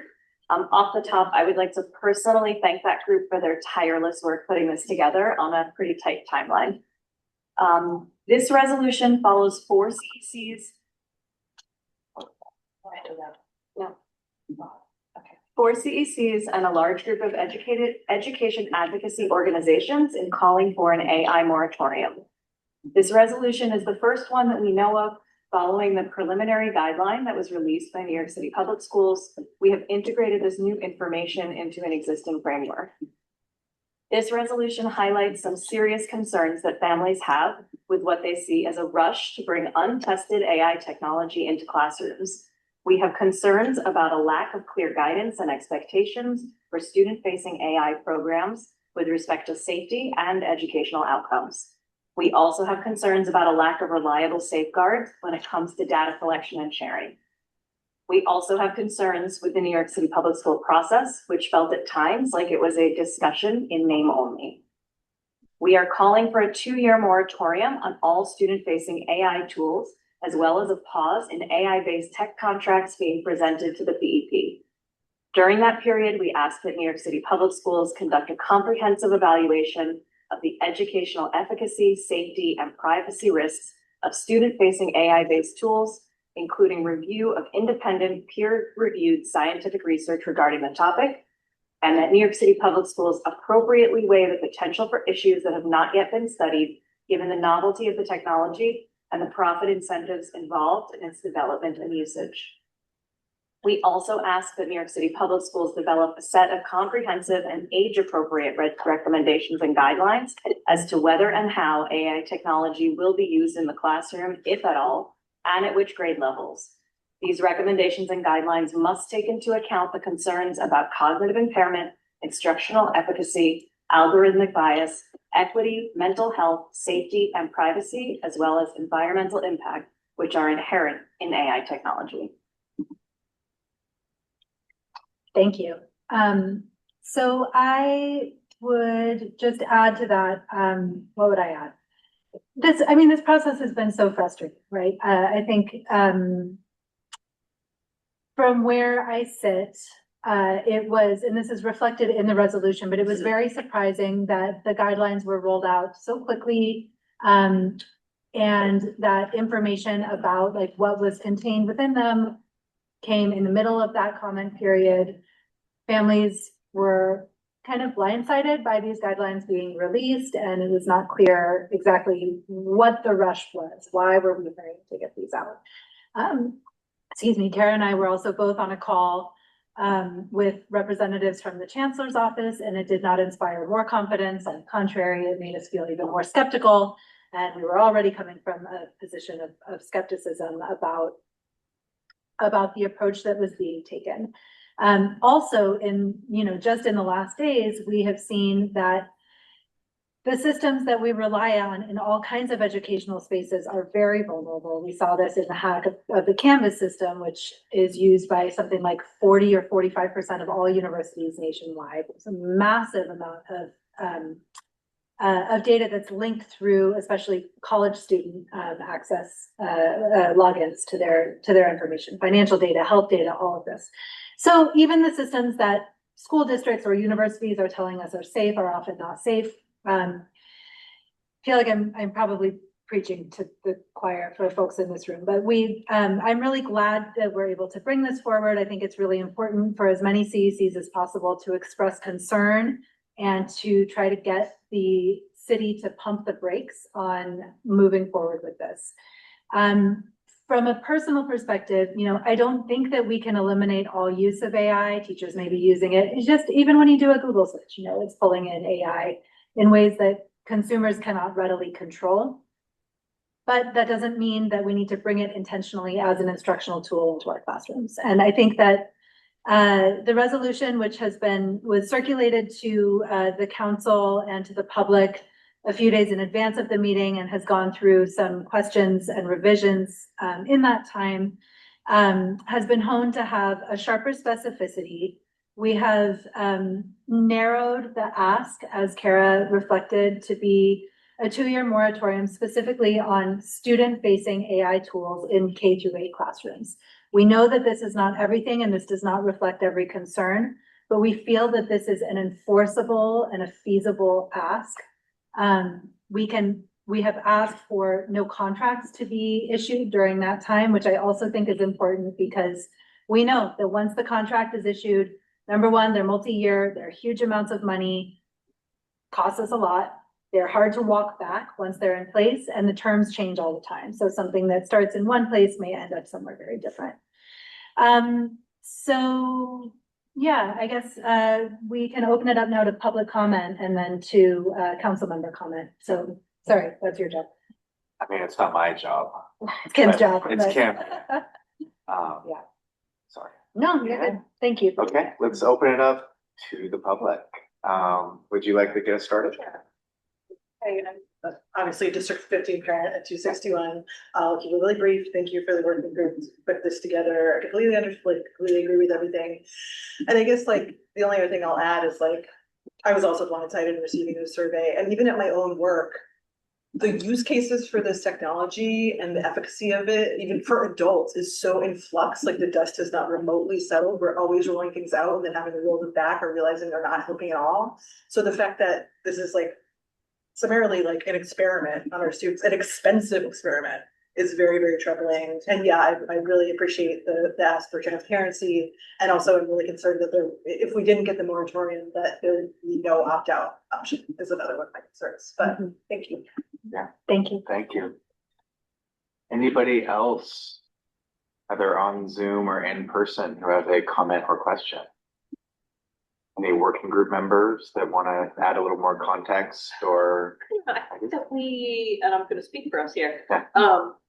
My feeling is that the resolution speaks for itself, and I think we covered everything that we were all kind of concerned about. So I guess I just want to say thanks for considering it.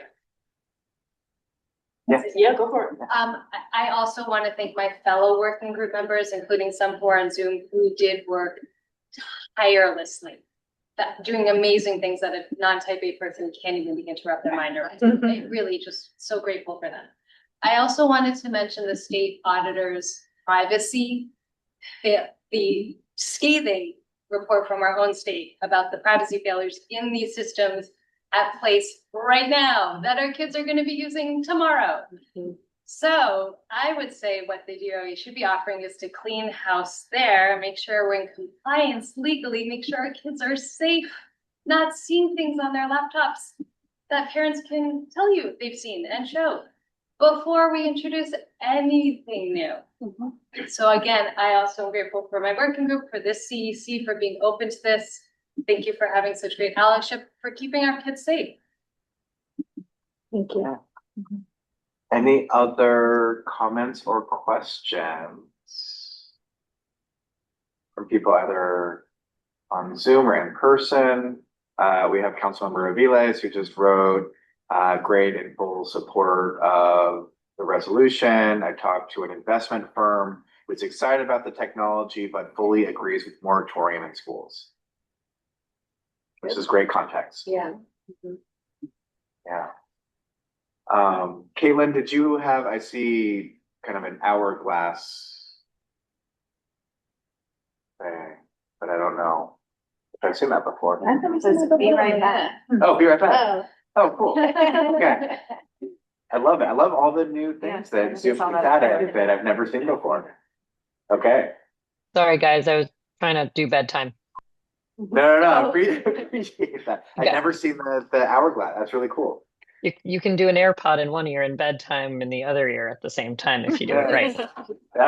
Did you want to say anything though, Caitlin? No, I was just thankful to be included in working with the technology working group on this. I think that there is a lot of potential for AI to make things easier for administrators and for teachers, but there is also a lot of danger that comes with just deploying something without the right guardrails and in the improper use cases. So I would just like New York City Public Schools to ensure that the use cases are appropriate for what it is that we want to achieve for our students and our children. And that also we are taking a reasonable and like proactive approach to leveraging technologies that can make the lives of our teachers and admin easier and not just, blanket banning things for the sake of banning them because they're new and a little bit scary. Okay, thank you. And does your little one want to add something? Yeah. This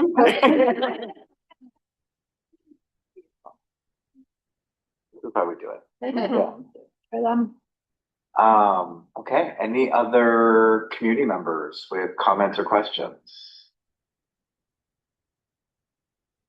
Okay, let's move to CEC. Member comments or questions? Ken? I just wanted to say thank you to the working group, the members who worked tirelessly, to my colleague, the council, Kara, for shepherding this important work. It's really protecting our children. I think there are so many forces we might not really be aware of that we're unleashing when we just run into these types of things without thinking or accepting this as just the way of the world. So really appreciate all of the hard work on this. I was just curious, the 2-year time frame, kind of what went into that particular period of time, just want to have some understanding of that. So I think that we've, as a group, gone back and forth, honestly, about that. I think many of us, myself included, would probably support a 1-year moratorium, but the larger groundswell of public support and the larger ask is for a 2-year moratorium. That is what kind of the other groups are calling for, and it makes sense in our minds to be a part of that call for the 2-year moratorium for that reason, because I think it weakens the argument if people are calling for different things, and yeah, so we stuck with 2. It's the larger moratorium groups calling for 2. So I was also just going to say that I think that another reason to opt for 2 as opposed to 1 is just thinking about the planning timeframe that goes into academic year planning. And so if there's only a 1-year moratorium, I don't know. I think they might just need a little bit more runway to be able to build some useful parameters before, it's those contracts that really scare me, you know, before they come forward with a contract with a PEP. So I also could go either way, but I'm happy supporting two for that reason. I'm wondering, because I also lean towards the one, and the rationale behind that is that a lot can change in 2 years. Yes. Right? And AI isn't going anywhere. And I honestly worry about our children interacting with AI outside of school, because there are no guardrails outside of school unless parents and family members are instituting their own guardrails. And so I would rather our children be supported in better understanding AI even at a young age, not using it, but understand, like having teachers who are trained in terms of what it means so that they understand the impact, the biases, all the, you know, the ethical questions, all these things. And my concern over the 2 years is that, again, a lot could change. And so what I'm wondering is, I do agree with consensus that 2 years makes sense because that's what the other asks are. But I wonder, could we add something to our ask where we say we are requesting a 2-year moratorium, but we would like a strategic evaluation after 1 year about what the plan is, what they've learned, and what the plans are for sort of the rollout and extra data that needs to be gathered in the second year before a full-fledged plan goes into effect. So then it's still asking for the 2 years, but it's just being more specific about what those 2 years looks like, so that there's more accountability in terms of what needs to get done between now and year one. Because I think if you just say 2 years, you know, a lot could happen in that maybe they just don't even really get started for 18 months. And then we just don't know. And so if we can hold them to the fire a little bit more in terms of that accountability, I think that could be beneficial. That's a good point. I mean, I think that we have a little bit of that in the version as revised. I'm just going to read this rather than summarizing it. This clause says, be it also resolved that CEC 15 calls on New York City Public Schools to, in consideration of the result, oh no, wait, sorry.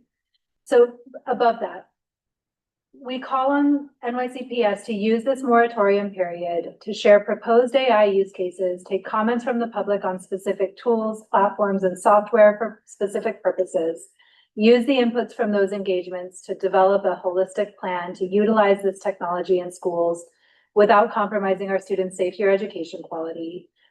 Be it also resolved that in consideration of the results of that period of study, that New York City Public Schools develop a set of comprehensive and age-appropriate recommendations and guidelines as to whether and how AI technology will be used in the classroom, if at all, et cetera, et cetera. Maybe we add one clause to that, be it also resolved that a report and strategic plan be issued 1 year into the moratorium reflecting the outcomes of that. Working group members. I see that Courtney has a question or a comment. I know Courtney's on the working group and did a ton of work on this. Yeah, no, I just wanted to agree that I think that makes sense. I do want to sort of add that part of the reason for the 2 years, as others have indicated, is you kind of don't want to take the wind out of the sails of the request and suddenly make it seem less like we're less concerned than everyone else. And you know, maybe we ask for 2 years and we get one kind of from a negotiating standpoint. But I also do want to say, and maybe this is not clear from the resolution, but just because students can't use AI in the classroom doesn't mean that education about AI and the risks and how it integrates into technology as they're learning about technology can't still occur in the classroom to help prepare them for this. Maybe we add that too, though, as be a result that education about it without using it could be, I don't know, like, you know, maybe in year 2, right? So there's training in year 1, but I feel like, why not ask for that? If they're, I would say if we were going to add something like that, we should be really clear about what's going to inform that education. Right. I would hate to see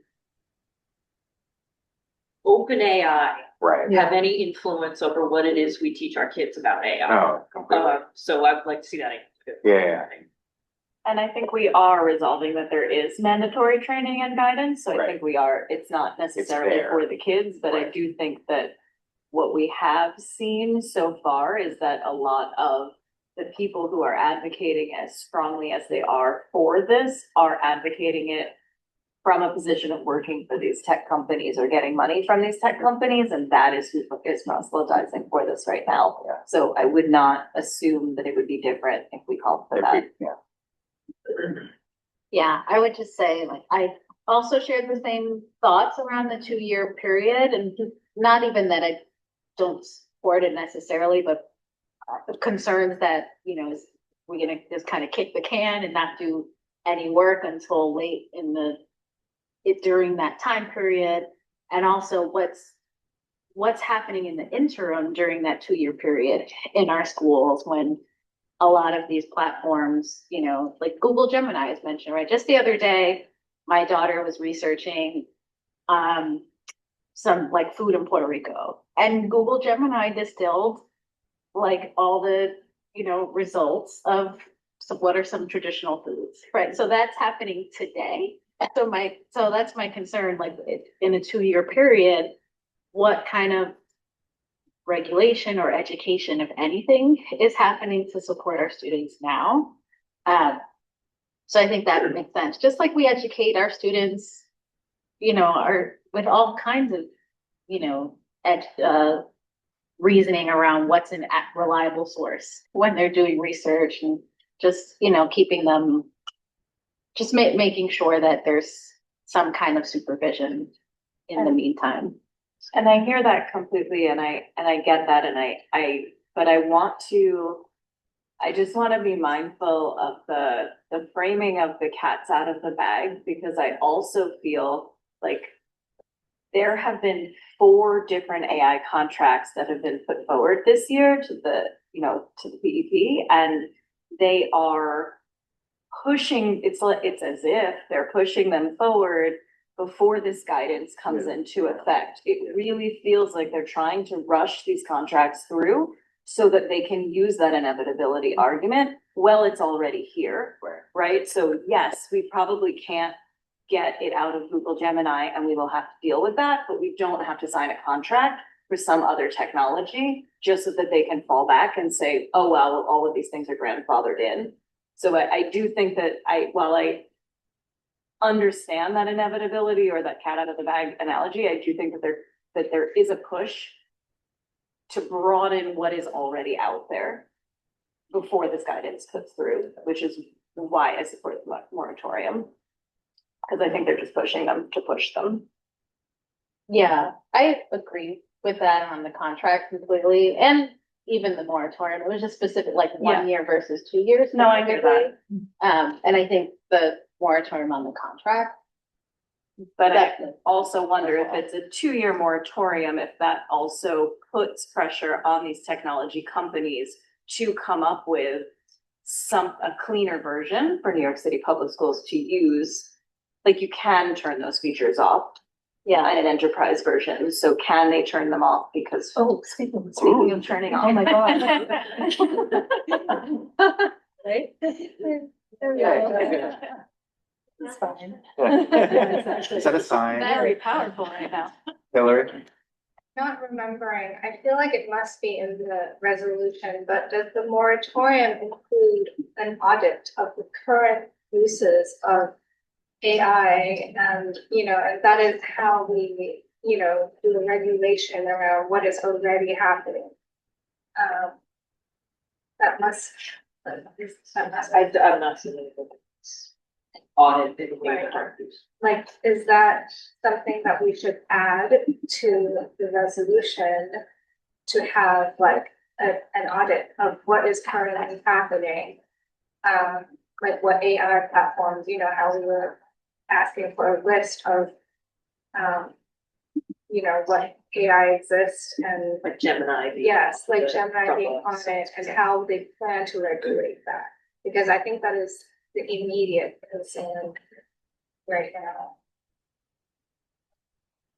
And I wonder, so I don't know this use, I just know my professional side of things. I'm working in schools and districts in Jersey that I've got students who are in classrooms where their school uses Magic School, which I am not super familiar with, but I know that it has some guardrails, and they're having the fight of, you know, not using Gemini and ChatGPT, but using Magic School. And I think they went the opposite direction of the DOE of like, let's just dive in and try this platform and see if it works. And I don't know what the answer is with that. And then got other students that are tackling the Gemini thing where all of the students just use the Gemini overview because that's what pops up now in the Google search. And then having to teach them like, oh, you need to now then go figure out the sources and where do they pull them from. And, you know, I think that just shows examples of them trying to figure out how to navigate it without the moratoriums. So I don't know. These are more just anecdotes to think about it because I think that there's so many districts across the country that are not sure what to do, which is why I think we need to be assessing it. But I think an audit does make sense to maybe figure out like what are districts using. I was just Googling it quickly, like District 19 supposedly has been using Magic School. And I think there are probably other districts that have, or schools that have made decisions around how they're gonna put up their own guardrail. So that would be really useful information to figure out what's being used, how is it being used, how effective has it been. So I think that makes a lot of sense. So we have a be it resolved clause calling on NYCPS to conduct an evaluation of the educational efficacy, safety, and privacy risks of student-facing AI-based tools. We could add a clause to that, also asking that they conduct a comprehensive audit of existing AI-based tools that are in use in New York City public schools, which seems logical to me to include. Yeah, sorry, go ahead. Not to get too technical, when you say AI based, does it need to say based or can it just be like any tool that just has a? Well, I'm always struggling with this because I think it's not just an AI tool, right? It's. Yeah, sorry, it isn't that, the AI. Right, Layered like into the problematic tools. or an AI. A tool that uses AI, I don't know, a tool that has AI capabilities.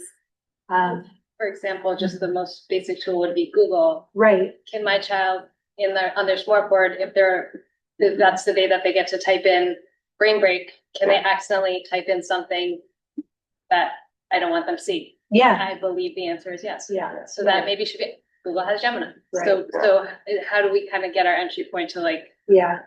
AI enabled tools. Adobe Express is another good example of AI features. It has an AI feature, but it's not the point of the application, right? Of existing AI features or AI-based features in tools that are in use in public schools. Okay, and I think I do want to sort of zoom out and also say that I think our resolution may not be perfect, right? And there may be things that even as we step away from this meeting tonight that we're like, maybe we should have included this, or it would have been better if we had done that. I still think that no matter what, making a statement is better than making no statement. And I think that this is strong. So I really appreciate everybody's work. And it's going to be an ongoing thing. Yeah.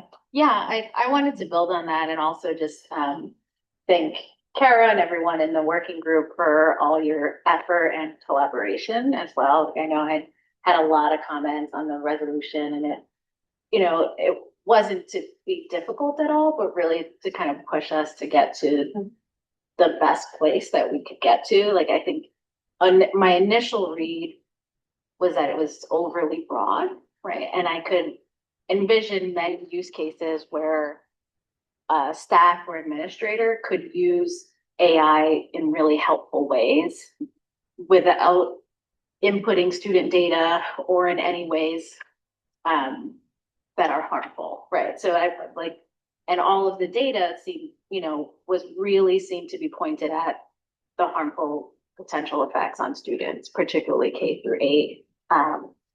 And then the potential dangers that can come from inputting student data, right? So, and the 2-year, like wanting to better understand the 2-year. And I think just having the conversation is really useful.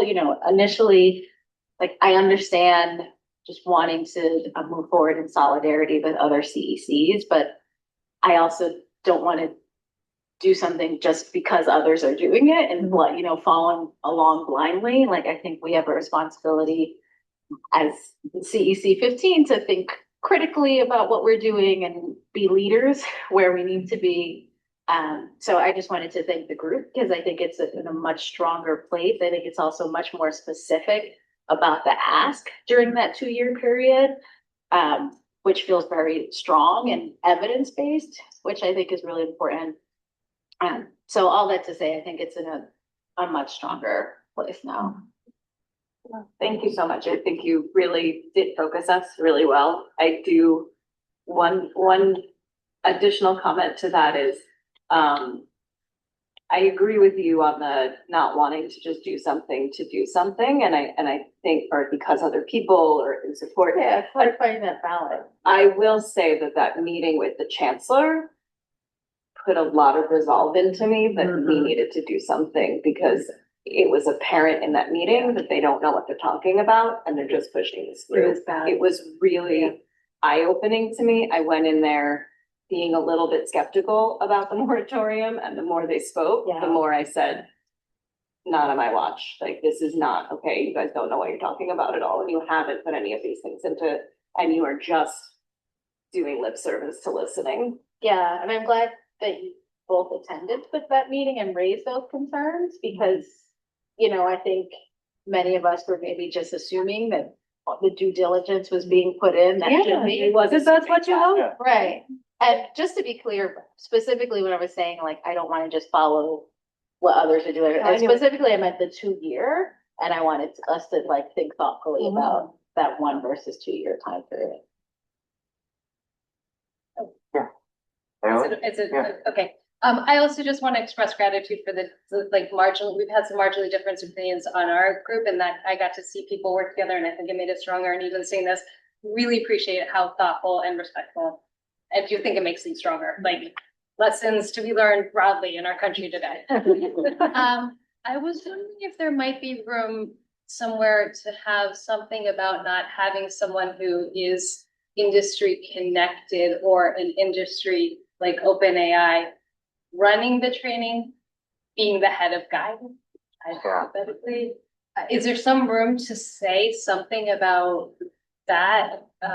I don't know how it would be phrased, but an objective, like an objective trainer or neutral party. I'm looking to our lawyers here. What language? I guess a little bit more clarity under this model. What would that person who is training, where would they be housed? Would this individual be an NYCPS employee or an administrator, or would this be the contractor, the vendor rather?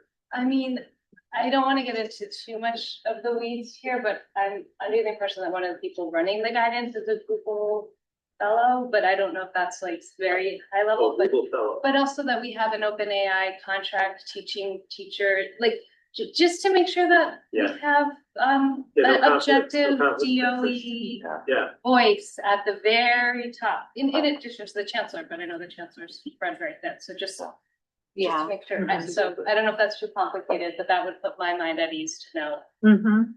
I would agree, and I would just say more broadly, nobody involved should be monetarily benefiting from whatever's going into any kind of guidance. Something about conflict of interest. Exactly. That's a very exactly. important measure to put in place there.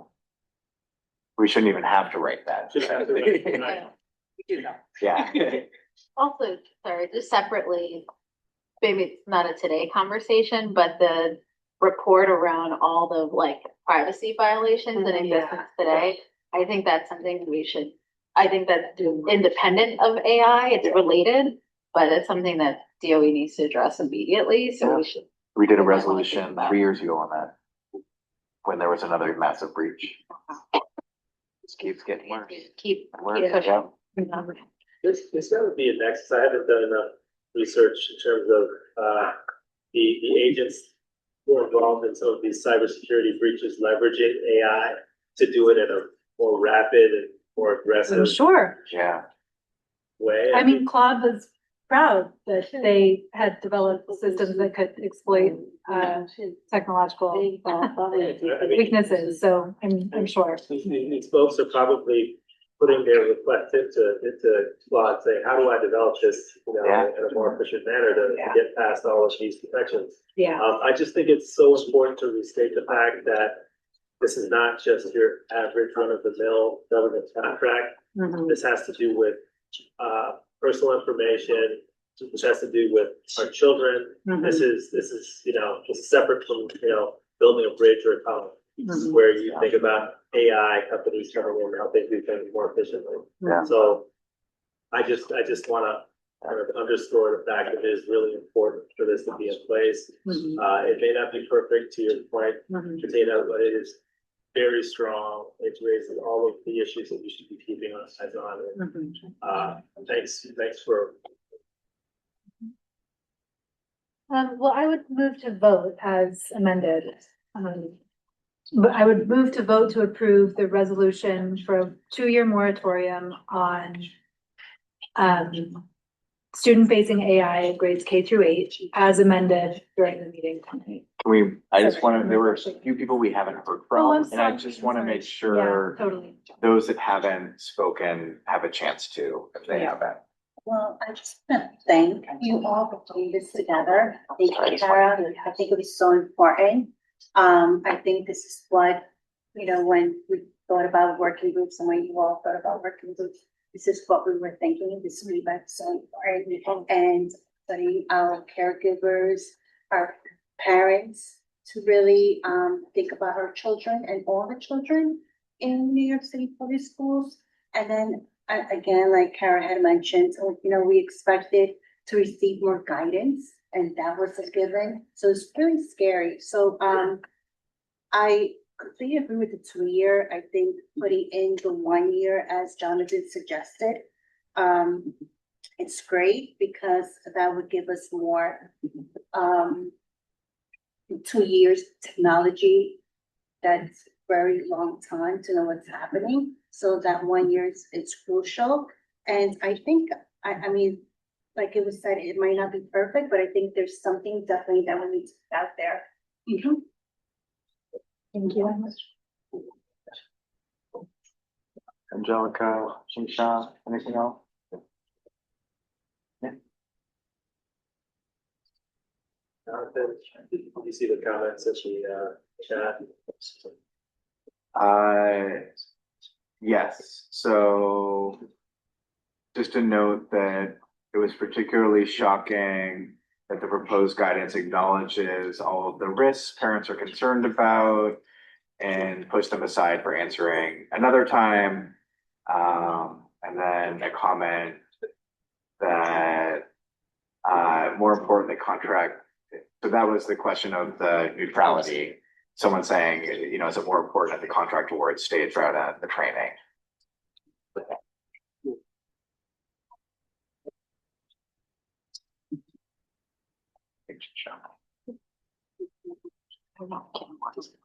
Oh, yeah, sorry.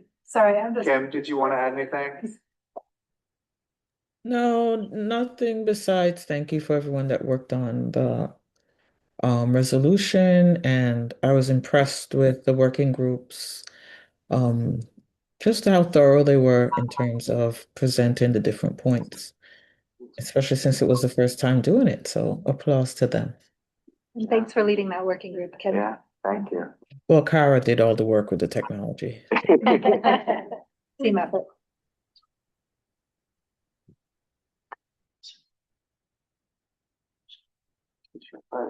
Any question or comment?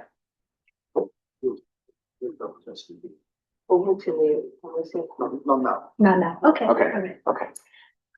So now I move to vote on the resolution as amended. Second. All right, Councilmember Anna Maria Aguilar. Yes. Councilmember Angelica Cesario. Yes. Councilmember Jonathan Davis. Yes. Councilmember Ken Eby. Yes. Councilmember Angelica Jaganandan. Yes. Okay, so it's not here. Councilmember Katina Rogers. Yes. Councilmember Tim Wanless. Yes. Councilmember Shingsa. Would you like to vote yes or no for the resolution?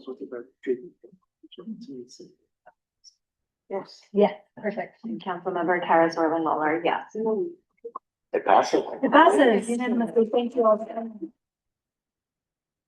So Amazing work. all in of you. case folks don't know, our next steps with resolutions is always to send them out to the district, New York City Public Schools, any specific stakeholders. So in this case, like the folks in the chancellor's office who have been involved in the guidelines, as well as all of the elected officials that represent the district. And then you are also welcome, once we have the final PDF version, you are very welcome to send that out to anybody you'd like. Yeah, and we'll also add it to the bank of resolutions, right? Yeah, so it'll be public. So other CCs. Yeah. Thank you all. And I think this makes it stronger for other CECs who now want to pass it in light of the guidelines that have been released. Sorry, Ken, go ahead. So I just wanted to say, I think that we should also think about how we leverage our communications to put this out to the world, which would encourage other CECs in New York City, but other school boards and other districts across the country that are grappling with this issue right now. Probably just saying level of aggressive kind of advocacy from the tech companies to get this into our schools.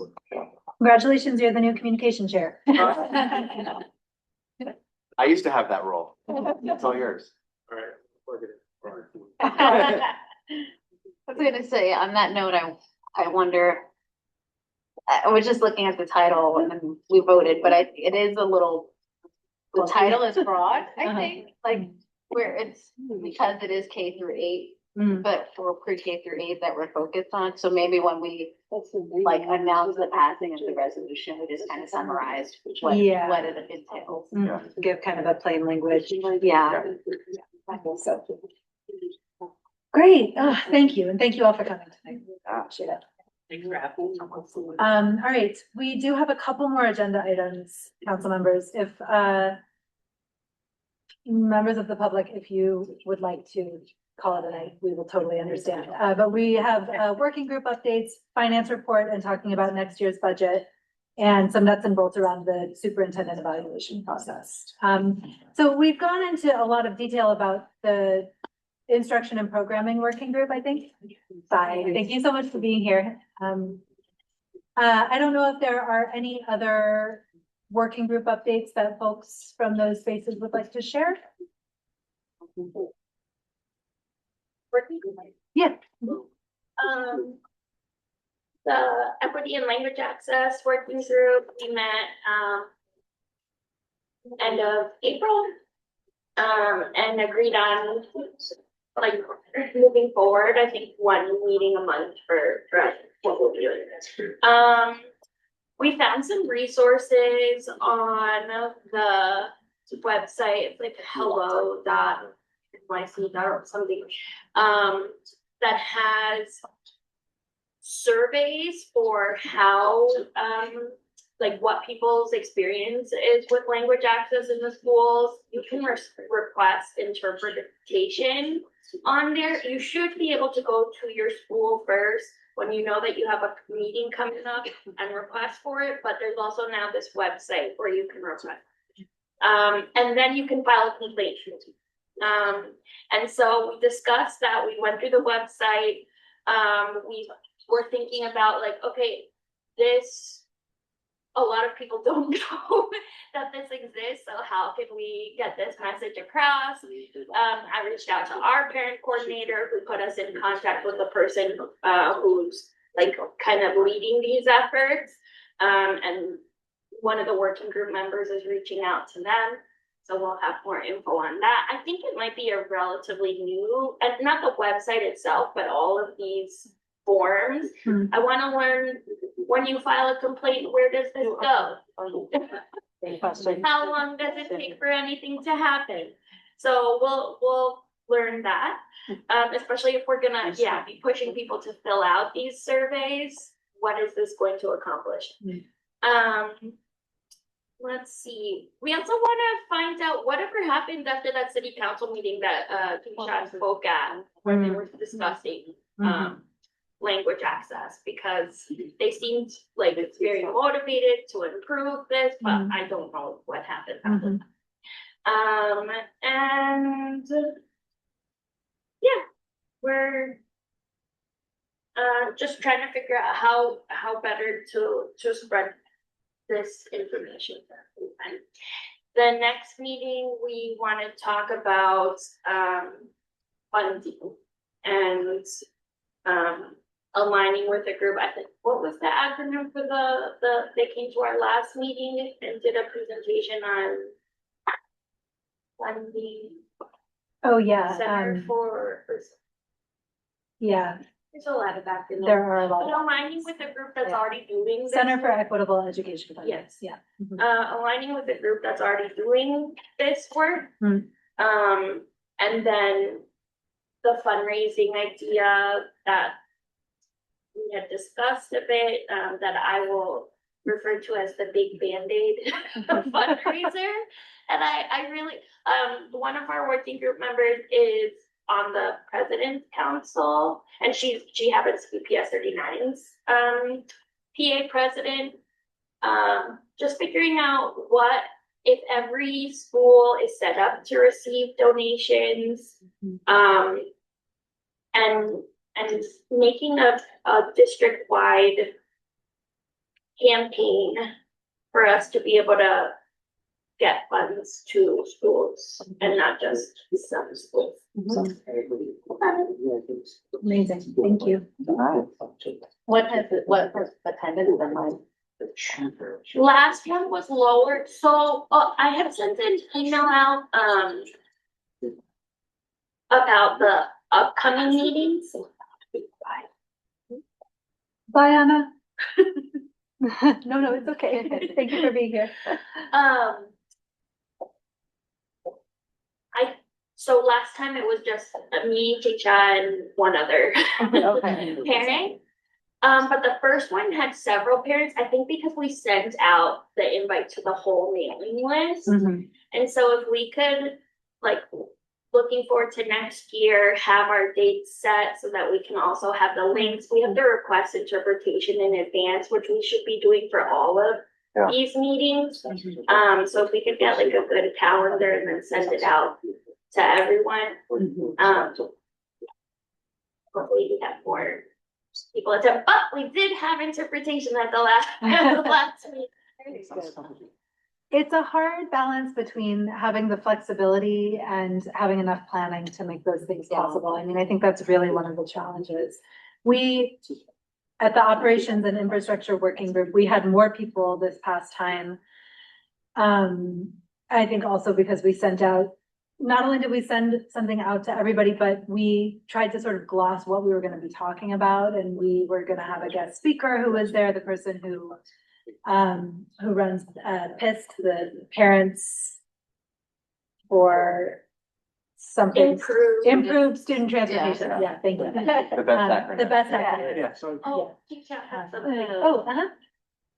我想问一下，就是我们现在这个工作小组，如果选择在线下跟机构一起合作的话，但是机构那边想要让我们签一个表格，我们这个表格的话该怎么签呢？是以我们工作小组的名义，还是以 CEC， 还是以家长代表的名义 So we have some program incorporation other groups. So they also sign a form. I don't know, I should sign a form in terms of as a parent group or a CEC or as a work group. So what title are you to sign it? What's the paper? What's the 什么 form? 表格？什么样表格？就是比如说我想在那个日落公园那边那个 West Up 那边做一个线下的工作小组，就是收集家长的声音。就是我跟那个泽丽卡一起的。那他那个机构呢，就是要我们填一个表格。那这个表格呢，我们目前不知道该怎么去填。So I have a plan to do some survey in Sunset Park to collect parents' ideas or opinion, incorporate view, right? And there's an organization asked me to sign a paper for them. So I don't know in what title I should sign the paper as. Oh, yeah, that's okay. You can sign as a CEC member. If you are saying something publicly or when you're sending out that survey, you have to make a distinction whether you are speaking on behalf of the CEC or as yourself. But even as yourself, you can always say you are a CEC member. That's fine. CEC 的资本就代表权的绑架。如果你发言的话呢，比较跟众所的当然是代表 CEC 的有发言，还有个人，但发言的还有个可以 CEC 的表决，就不是问题。Incha, is this for the Rise Up meetings that you're planning? Rise Up 呢，这个就是孩子关系。Yeah. Rise Up. And that's the paper. 就是稳定吗？就是稳定吗 ？Rise Up 对 Yes. Yeah. So that I think this is referring to those meetings that she wants to hold at Rise Up. And they're asking if she's setting up these meetings as an individual or representing the CEC. And we had spoken about if it was a CEC meeting, we'd have to advertise it. And I see. So she would be signing up as an individual. I see. Okay. Yeah. 我现在是这样子的，因为你说 Thank you. 就做这个调查，对。如果你是要准备CEC 的努力签这个的话呢，他们要做一个宣传。但是你没有他们不做宣传，而你的个人在个人的具体个人的对自己这种影响。But if you're ever unsure, you can send a picture of it to me and to Angelica or to the group, and we can take a look for you. Okay, great. Thank you. Great. Anything else on working groups? Kim, do you want to? I can just say that the IP working group, Lord, my brain is dead. Instruction and programming. Instruction and programming. I just remembered IP. Instruction and programming working group. We did split up into 2 to 3 different sections, which I mentioned before. So the technology group, they did a great job and they presented their resolution tonight. We have a curriculum group that is pretty much a lot of people are concerned about the mandated curriculum pushing out teacher made curriculum. My specific focus is on the project-based learning.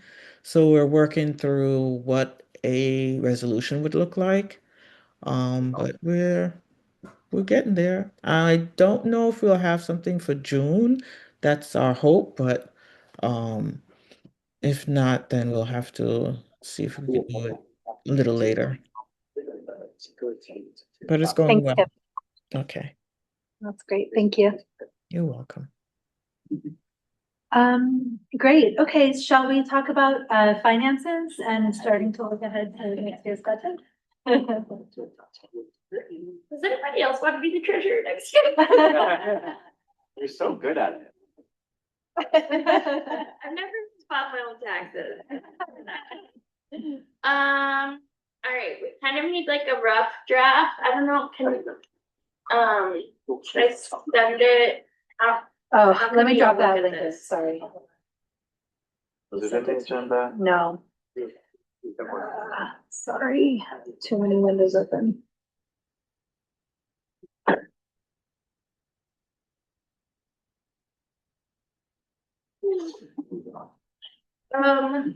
Where we're at so far this year, it says we still have 13,000 remaining there's a lot of expenses that still have to be entered, but,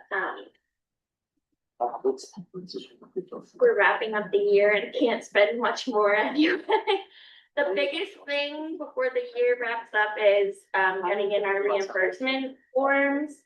Anything from the beginning of the school year till May should be submitted by May 31st.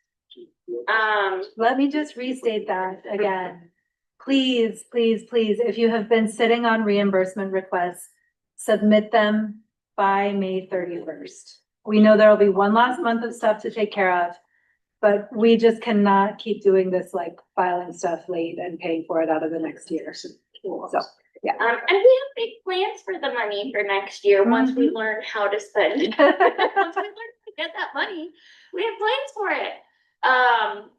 And so, yes, then for June, we want to get those reimbursement forms like the day after our meeting, basically, so that nobody is missing out on that. And I told Katina very kindly, if we're missing these deadlines, I say this with all the love in my heart, I will not vote to back pay next year. Because we have big plans for this, right?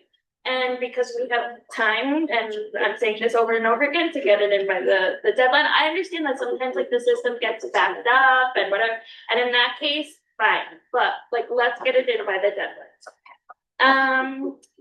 For the budget for next year, there were some areas where we didn't spend anything this year.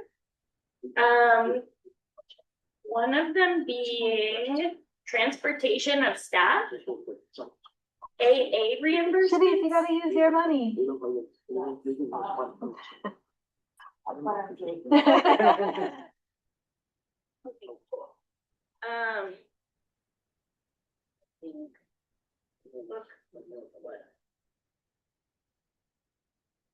Okay, so that's for Shanice, and Shanice uses all of it. I don't think all of it, probably 150 would be good enough for that. But when I submit my reimbursement, I will register the total. Okay. So then you'll actually pay it. Cause then, it's not that we like look to cut it or cut it close, like there should be enough for everything you need. I didn't know what that was at all. I just saw that we didn't spend anything, and so then I thought it'd take 500 from there, but how does that sound? I hear Shanice saying 150. Well, and we built in some professional development funds. Which we can't do. I wanted Shanice to be able to use professional development money, and the district didn't. Yeah. That's ridiculous. Okay. So we can take 500 from there. Office supplies, we had budgeted 1,000, and so far we've only spent like 300. So I feel like office supplies, Shanice.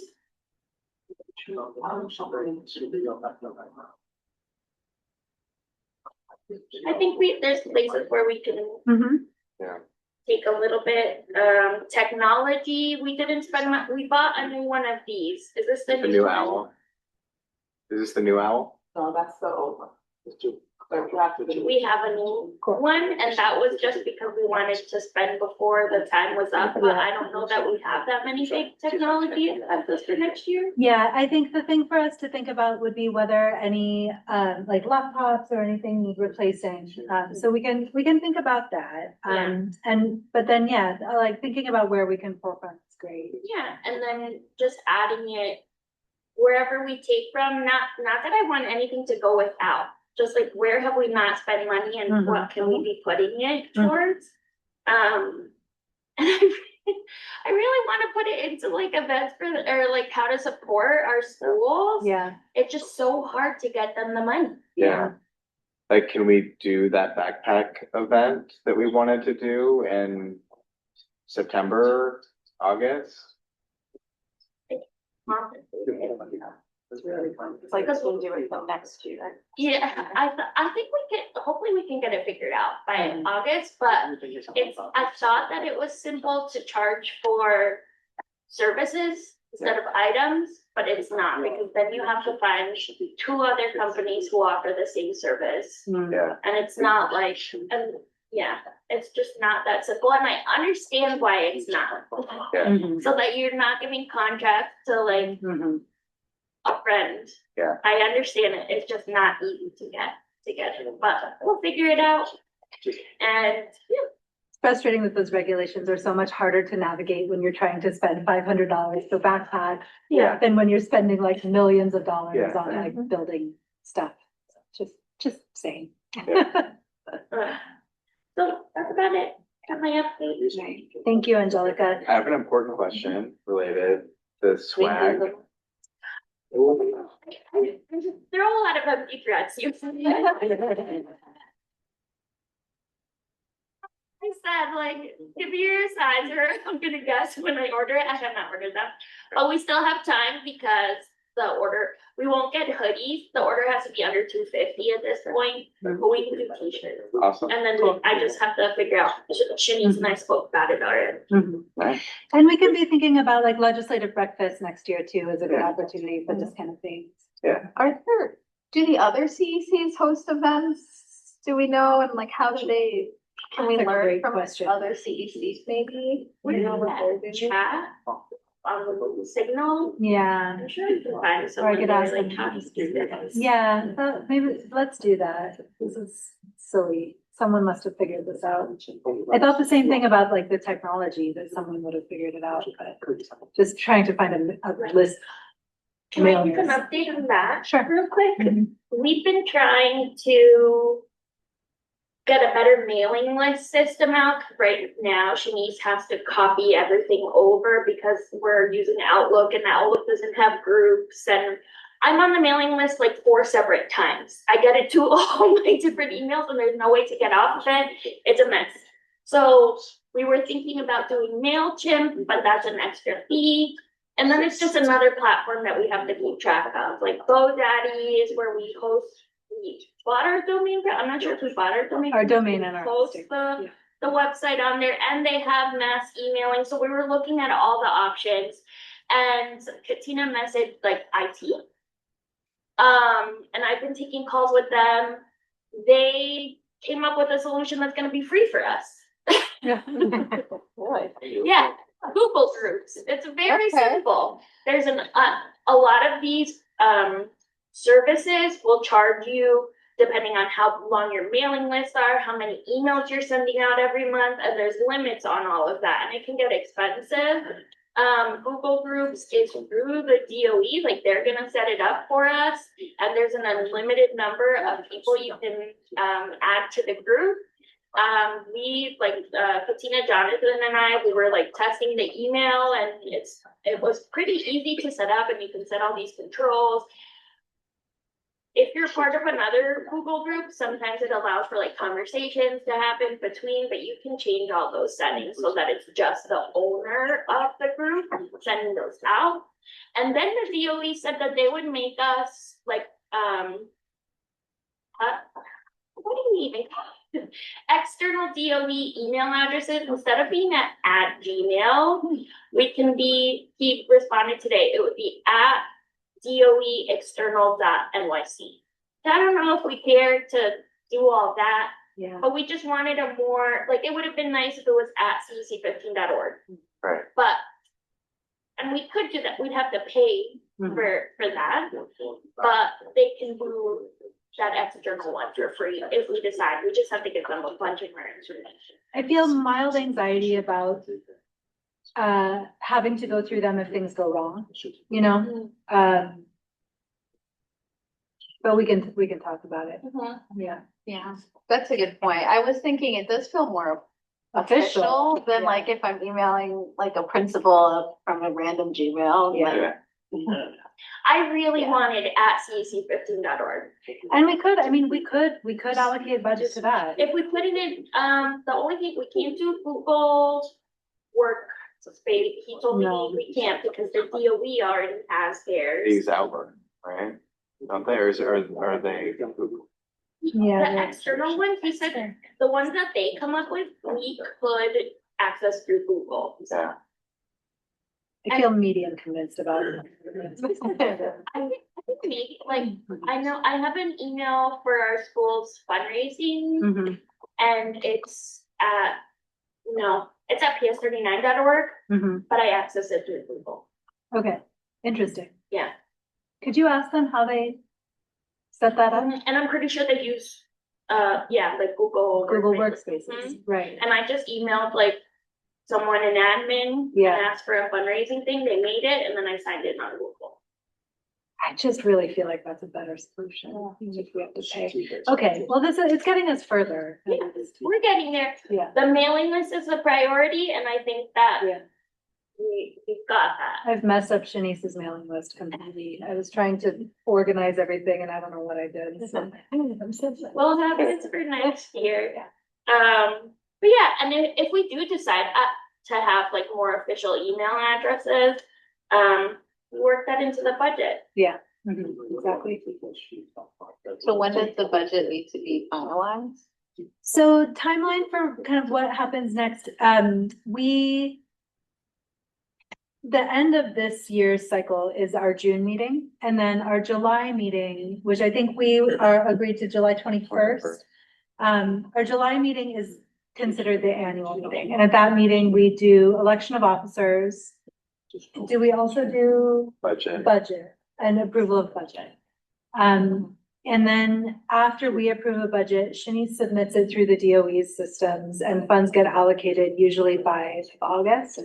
So we'll be aiming to finalize the budget in July. We can still, after that time, we can submit resolutions to amend the budget up to sort of midway through the year. So if we pass something in July and then we decide, we need more in technology or whatever, we can move it. Just requires a vote.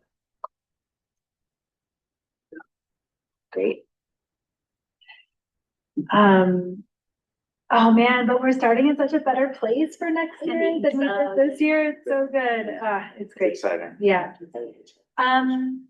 Anything else on budget and event stuff, Angelica? The only thing I was gonna add was, I remember Raji Hannah-Jones, who's on the PEP, was at our meeting a few meetings ago, and he had mentioned when he was on CEC doing a backpack event. Oh, yeah. So I feel like he's someone we could reach out to potentially, just to see how they navigated the process. So I just want to put that out there for. I bet Nikwan knows. He had too. like a connection. Yeah. Yeah. Kind of like our Chobani situation. Yeah. But yeah, surely someone through the ECC or that chat would know. All right, so last thing, which I totally forgot about until yesterday, is one of the things we have to do as a CEC is evaluate the superintendent. I was just getting the template set up today. I'll send everybody a link to what we use for the evaluation process. Basically, there's like a few different categories against which we are assessing our perspective of his performance. Ratings of 1 to 3, with 1 being low and 3 being high. We each give our rating. There's space for more granular, text-based comments. And then I synthesize everything into some type of a more cohesive report that I deliver to him, and we share with him our feedback. In years past, we've also sent out a forum to the community so that folks can share feedback in that way as well. We're not mandated to do anything in particular with public feedback, but it's useful to have that because I think we have a different relationship with the superintendent than typical parents at a school. So we have to submit that by June 30th to New York City Public Schools. And so I will share the form this week and I'll ask for people's input before the June meeting. And then I'll digest it after that. Yeah, I think we need to have a everybody complete it by the June meeting. Okay, So that we can go over whether we need to make any revisions so that it can be submitted on time. okay. All right, so I'll send that out. And what's the timeline for the like community survey? I was thinking, so, once we have translations of that, I could send it out as soon as possible. And I was thinking May 31st, 2 weeks to respond. Feel like if it's longer than that, people don't. Yeah, that makes sense. Yeah. Then we can digest by the June meeting. Right, yeah. Do we tend to track community engagement in that review process? What do you mean? Like, we're looking for the community to weigh in, how many parents respond to the survey? I would say we do not track it. Last year, I was just looking at this. I can tell you last year, 6 parents responded. 6 parents. 6, yes. So we could get. I think 3 of them. Double what we did.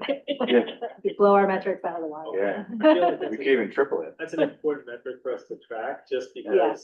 what we heard earlier today, the superintendent applauded our efforts in kind of getting families, community involved on a particular issue of our advocacy. Yeah. So that'll be something good for us just to keep track of. Yeah, definitely. I think you have a new title and it's gonna be Chair of Impact, and that includes communication and assessment tracking. I think you can. I'm excited to see where this evolves. Sounds amazing. I'm happy to. Yeah, but yeah, truly, that sounds great. I mean, both of those things are great. And I do think that like, there's a lot of really good work that happens in this space that sometimes doesn't get, it just loses steam outside of the room. So just because everybody's busy. So I second that nomination. Great. And Kara, please. Put that in the minute. All right, great. Well, thanks, everybody. I think, is there any other business that folks want to raise? Why am I screen so little? No, but I will say that when we send that out, I do think that we need to, I don't know, be careful of the way that we write it, because I think we don't want to get 42 of the ones that we know we're gonna get, and none of the others. I think that it would just be very skewed. So I do want to make sure that we're putting it out, like, even it's going out specifically to parent coordinators or whatever. I think if it's just sent out casually to the mailing list, we're gonna get a very specific response. Yeah. That is maybe not indicative of everybody's, it's just indicative of the people that would be motivated to respond. Yeah, agreed. Great. If there's no other business, I will move to adjourn. I second. Great. Everybody in favor? No, yeah, great. Yeah, yeah. Or to end the meeting. Yeah. All right, meeting's adjourned at 9:25. Thank you so much, everybody. Thank you. Thank you. Thanks, everybody who's still hanging in there on Zoom. Thank you so much to our interpreters. We really appreciate your work.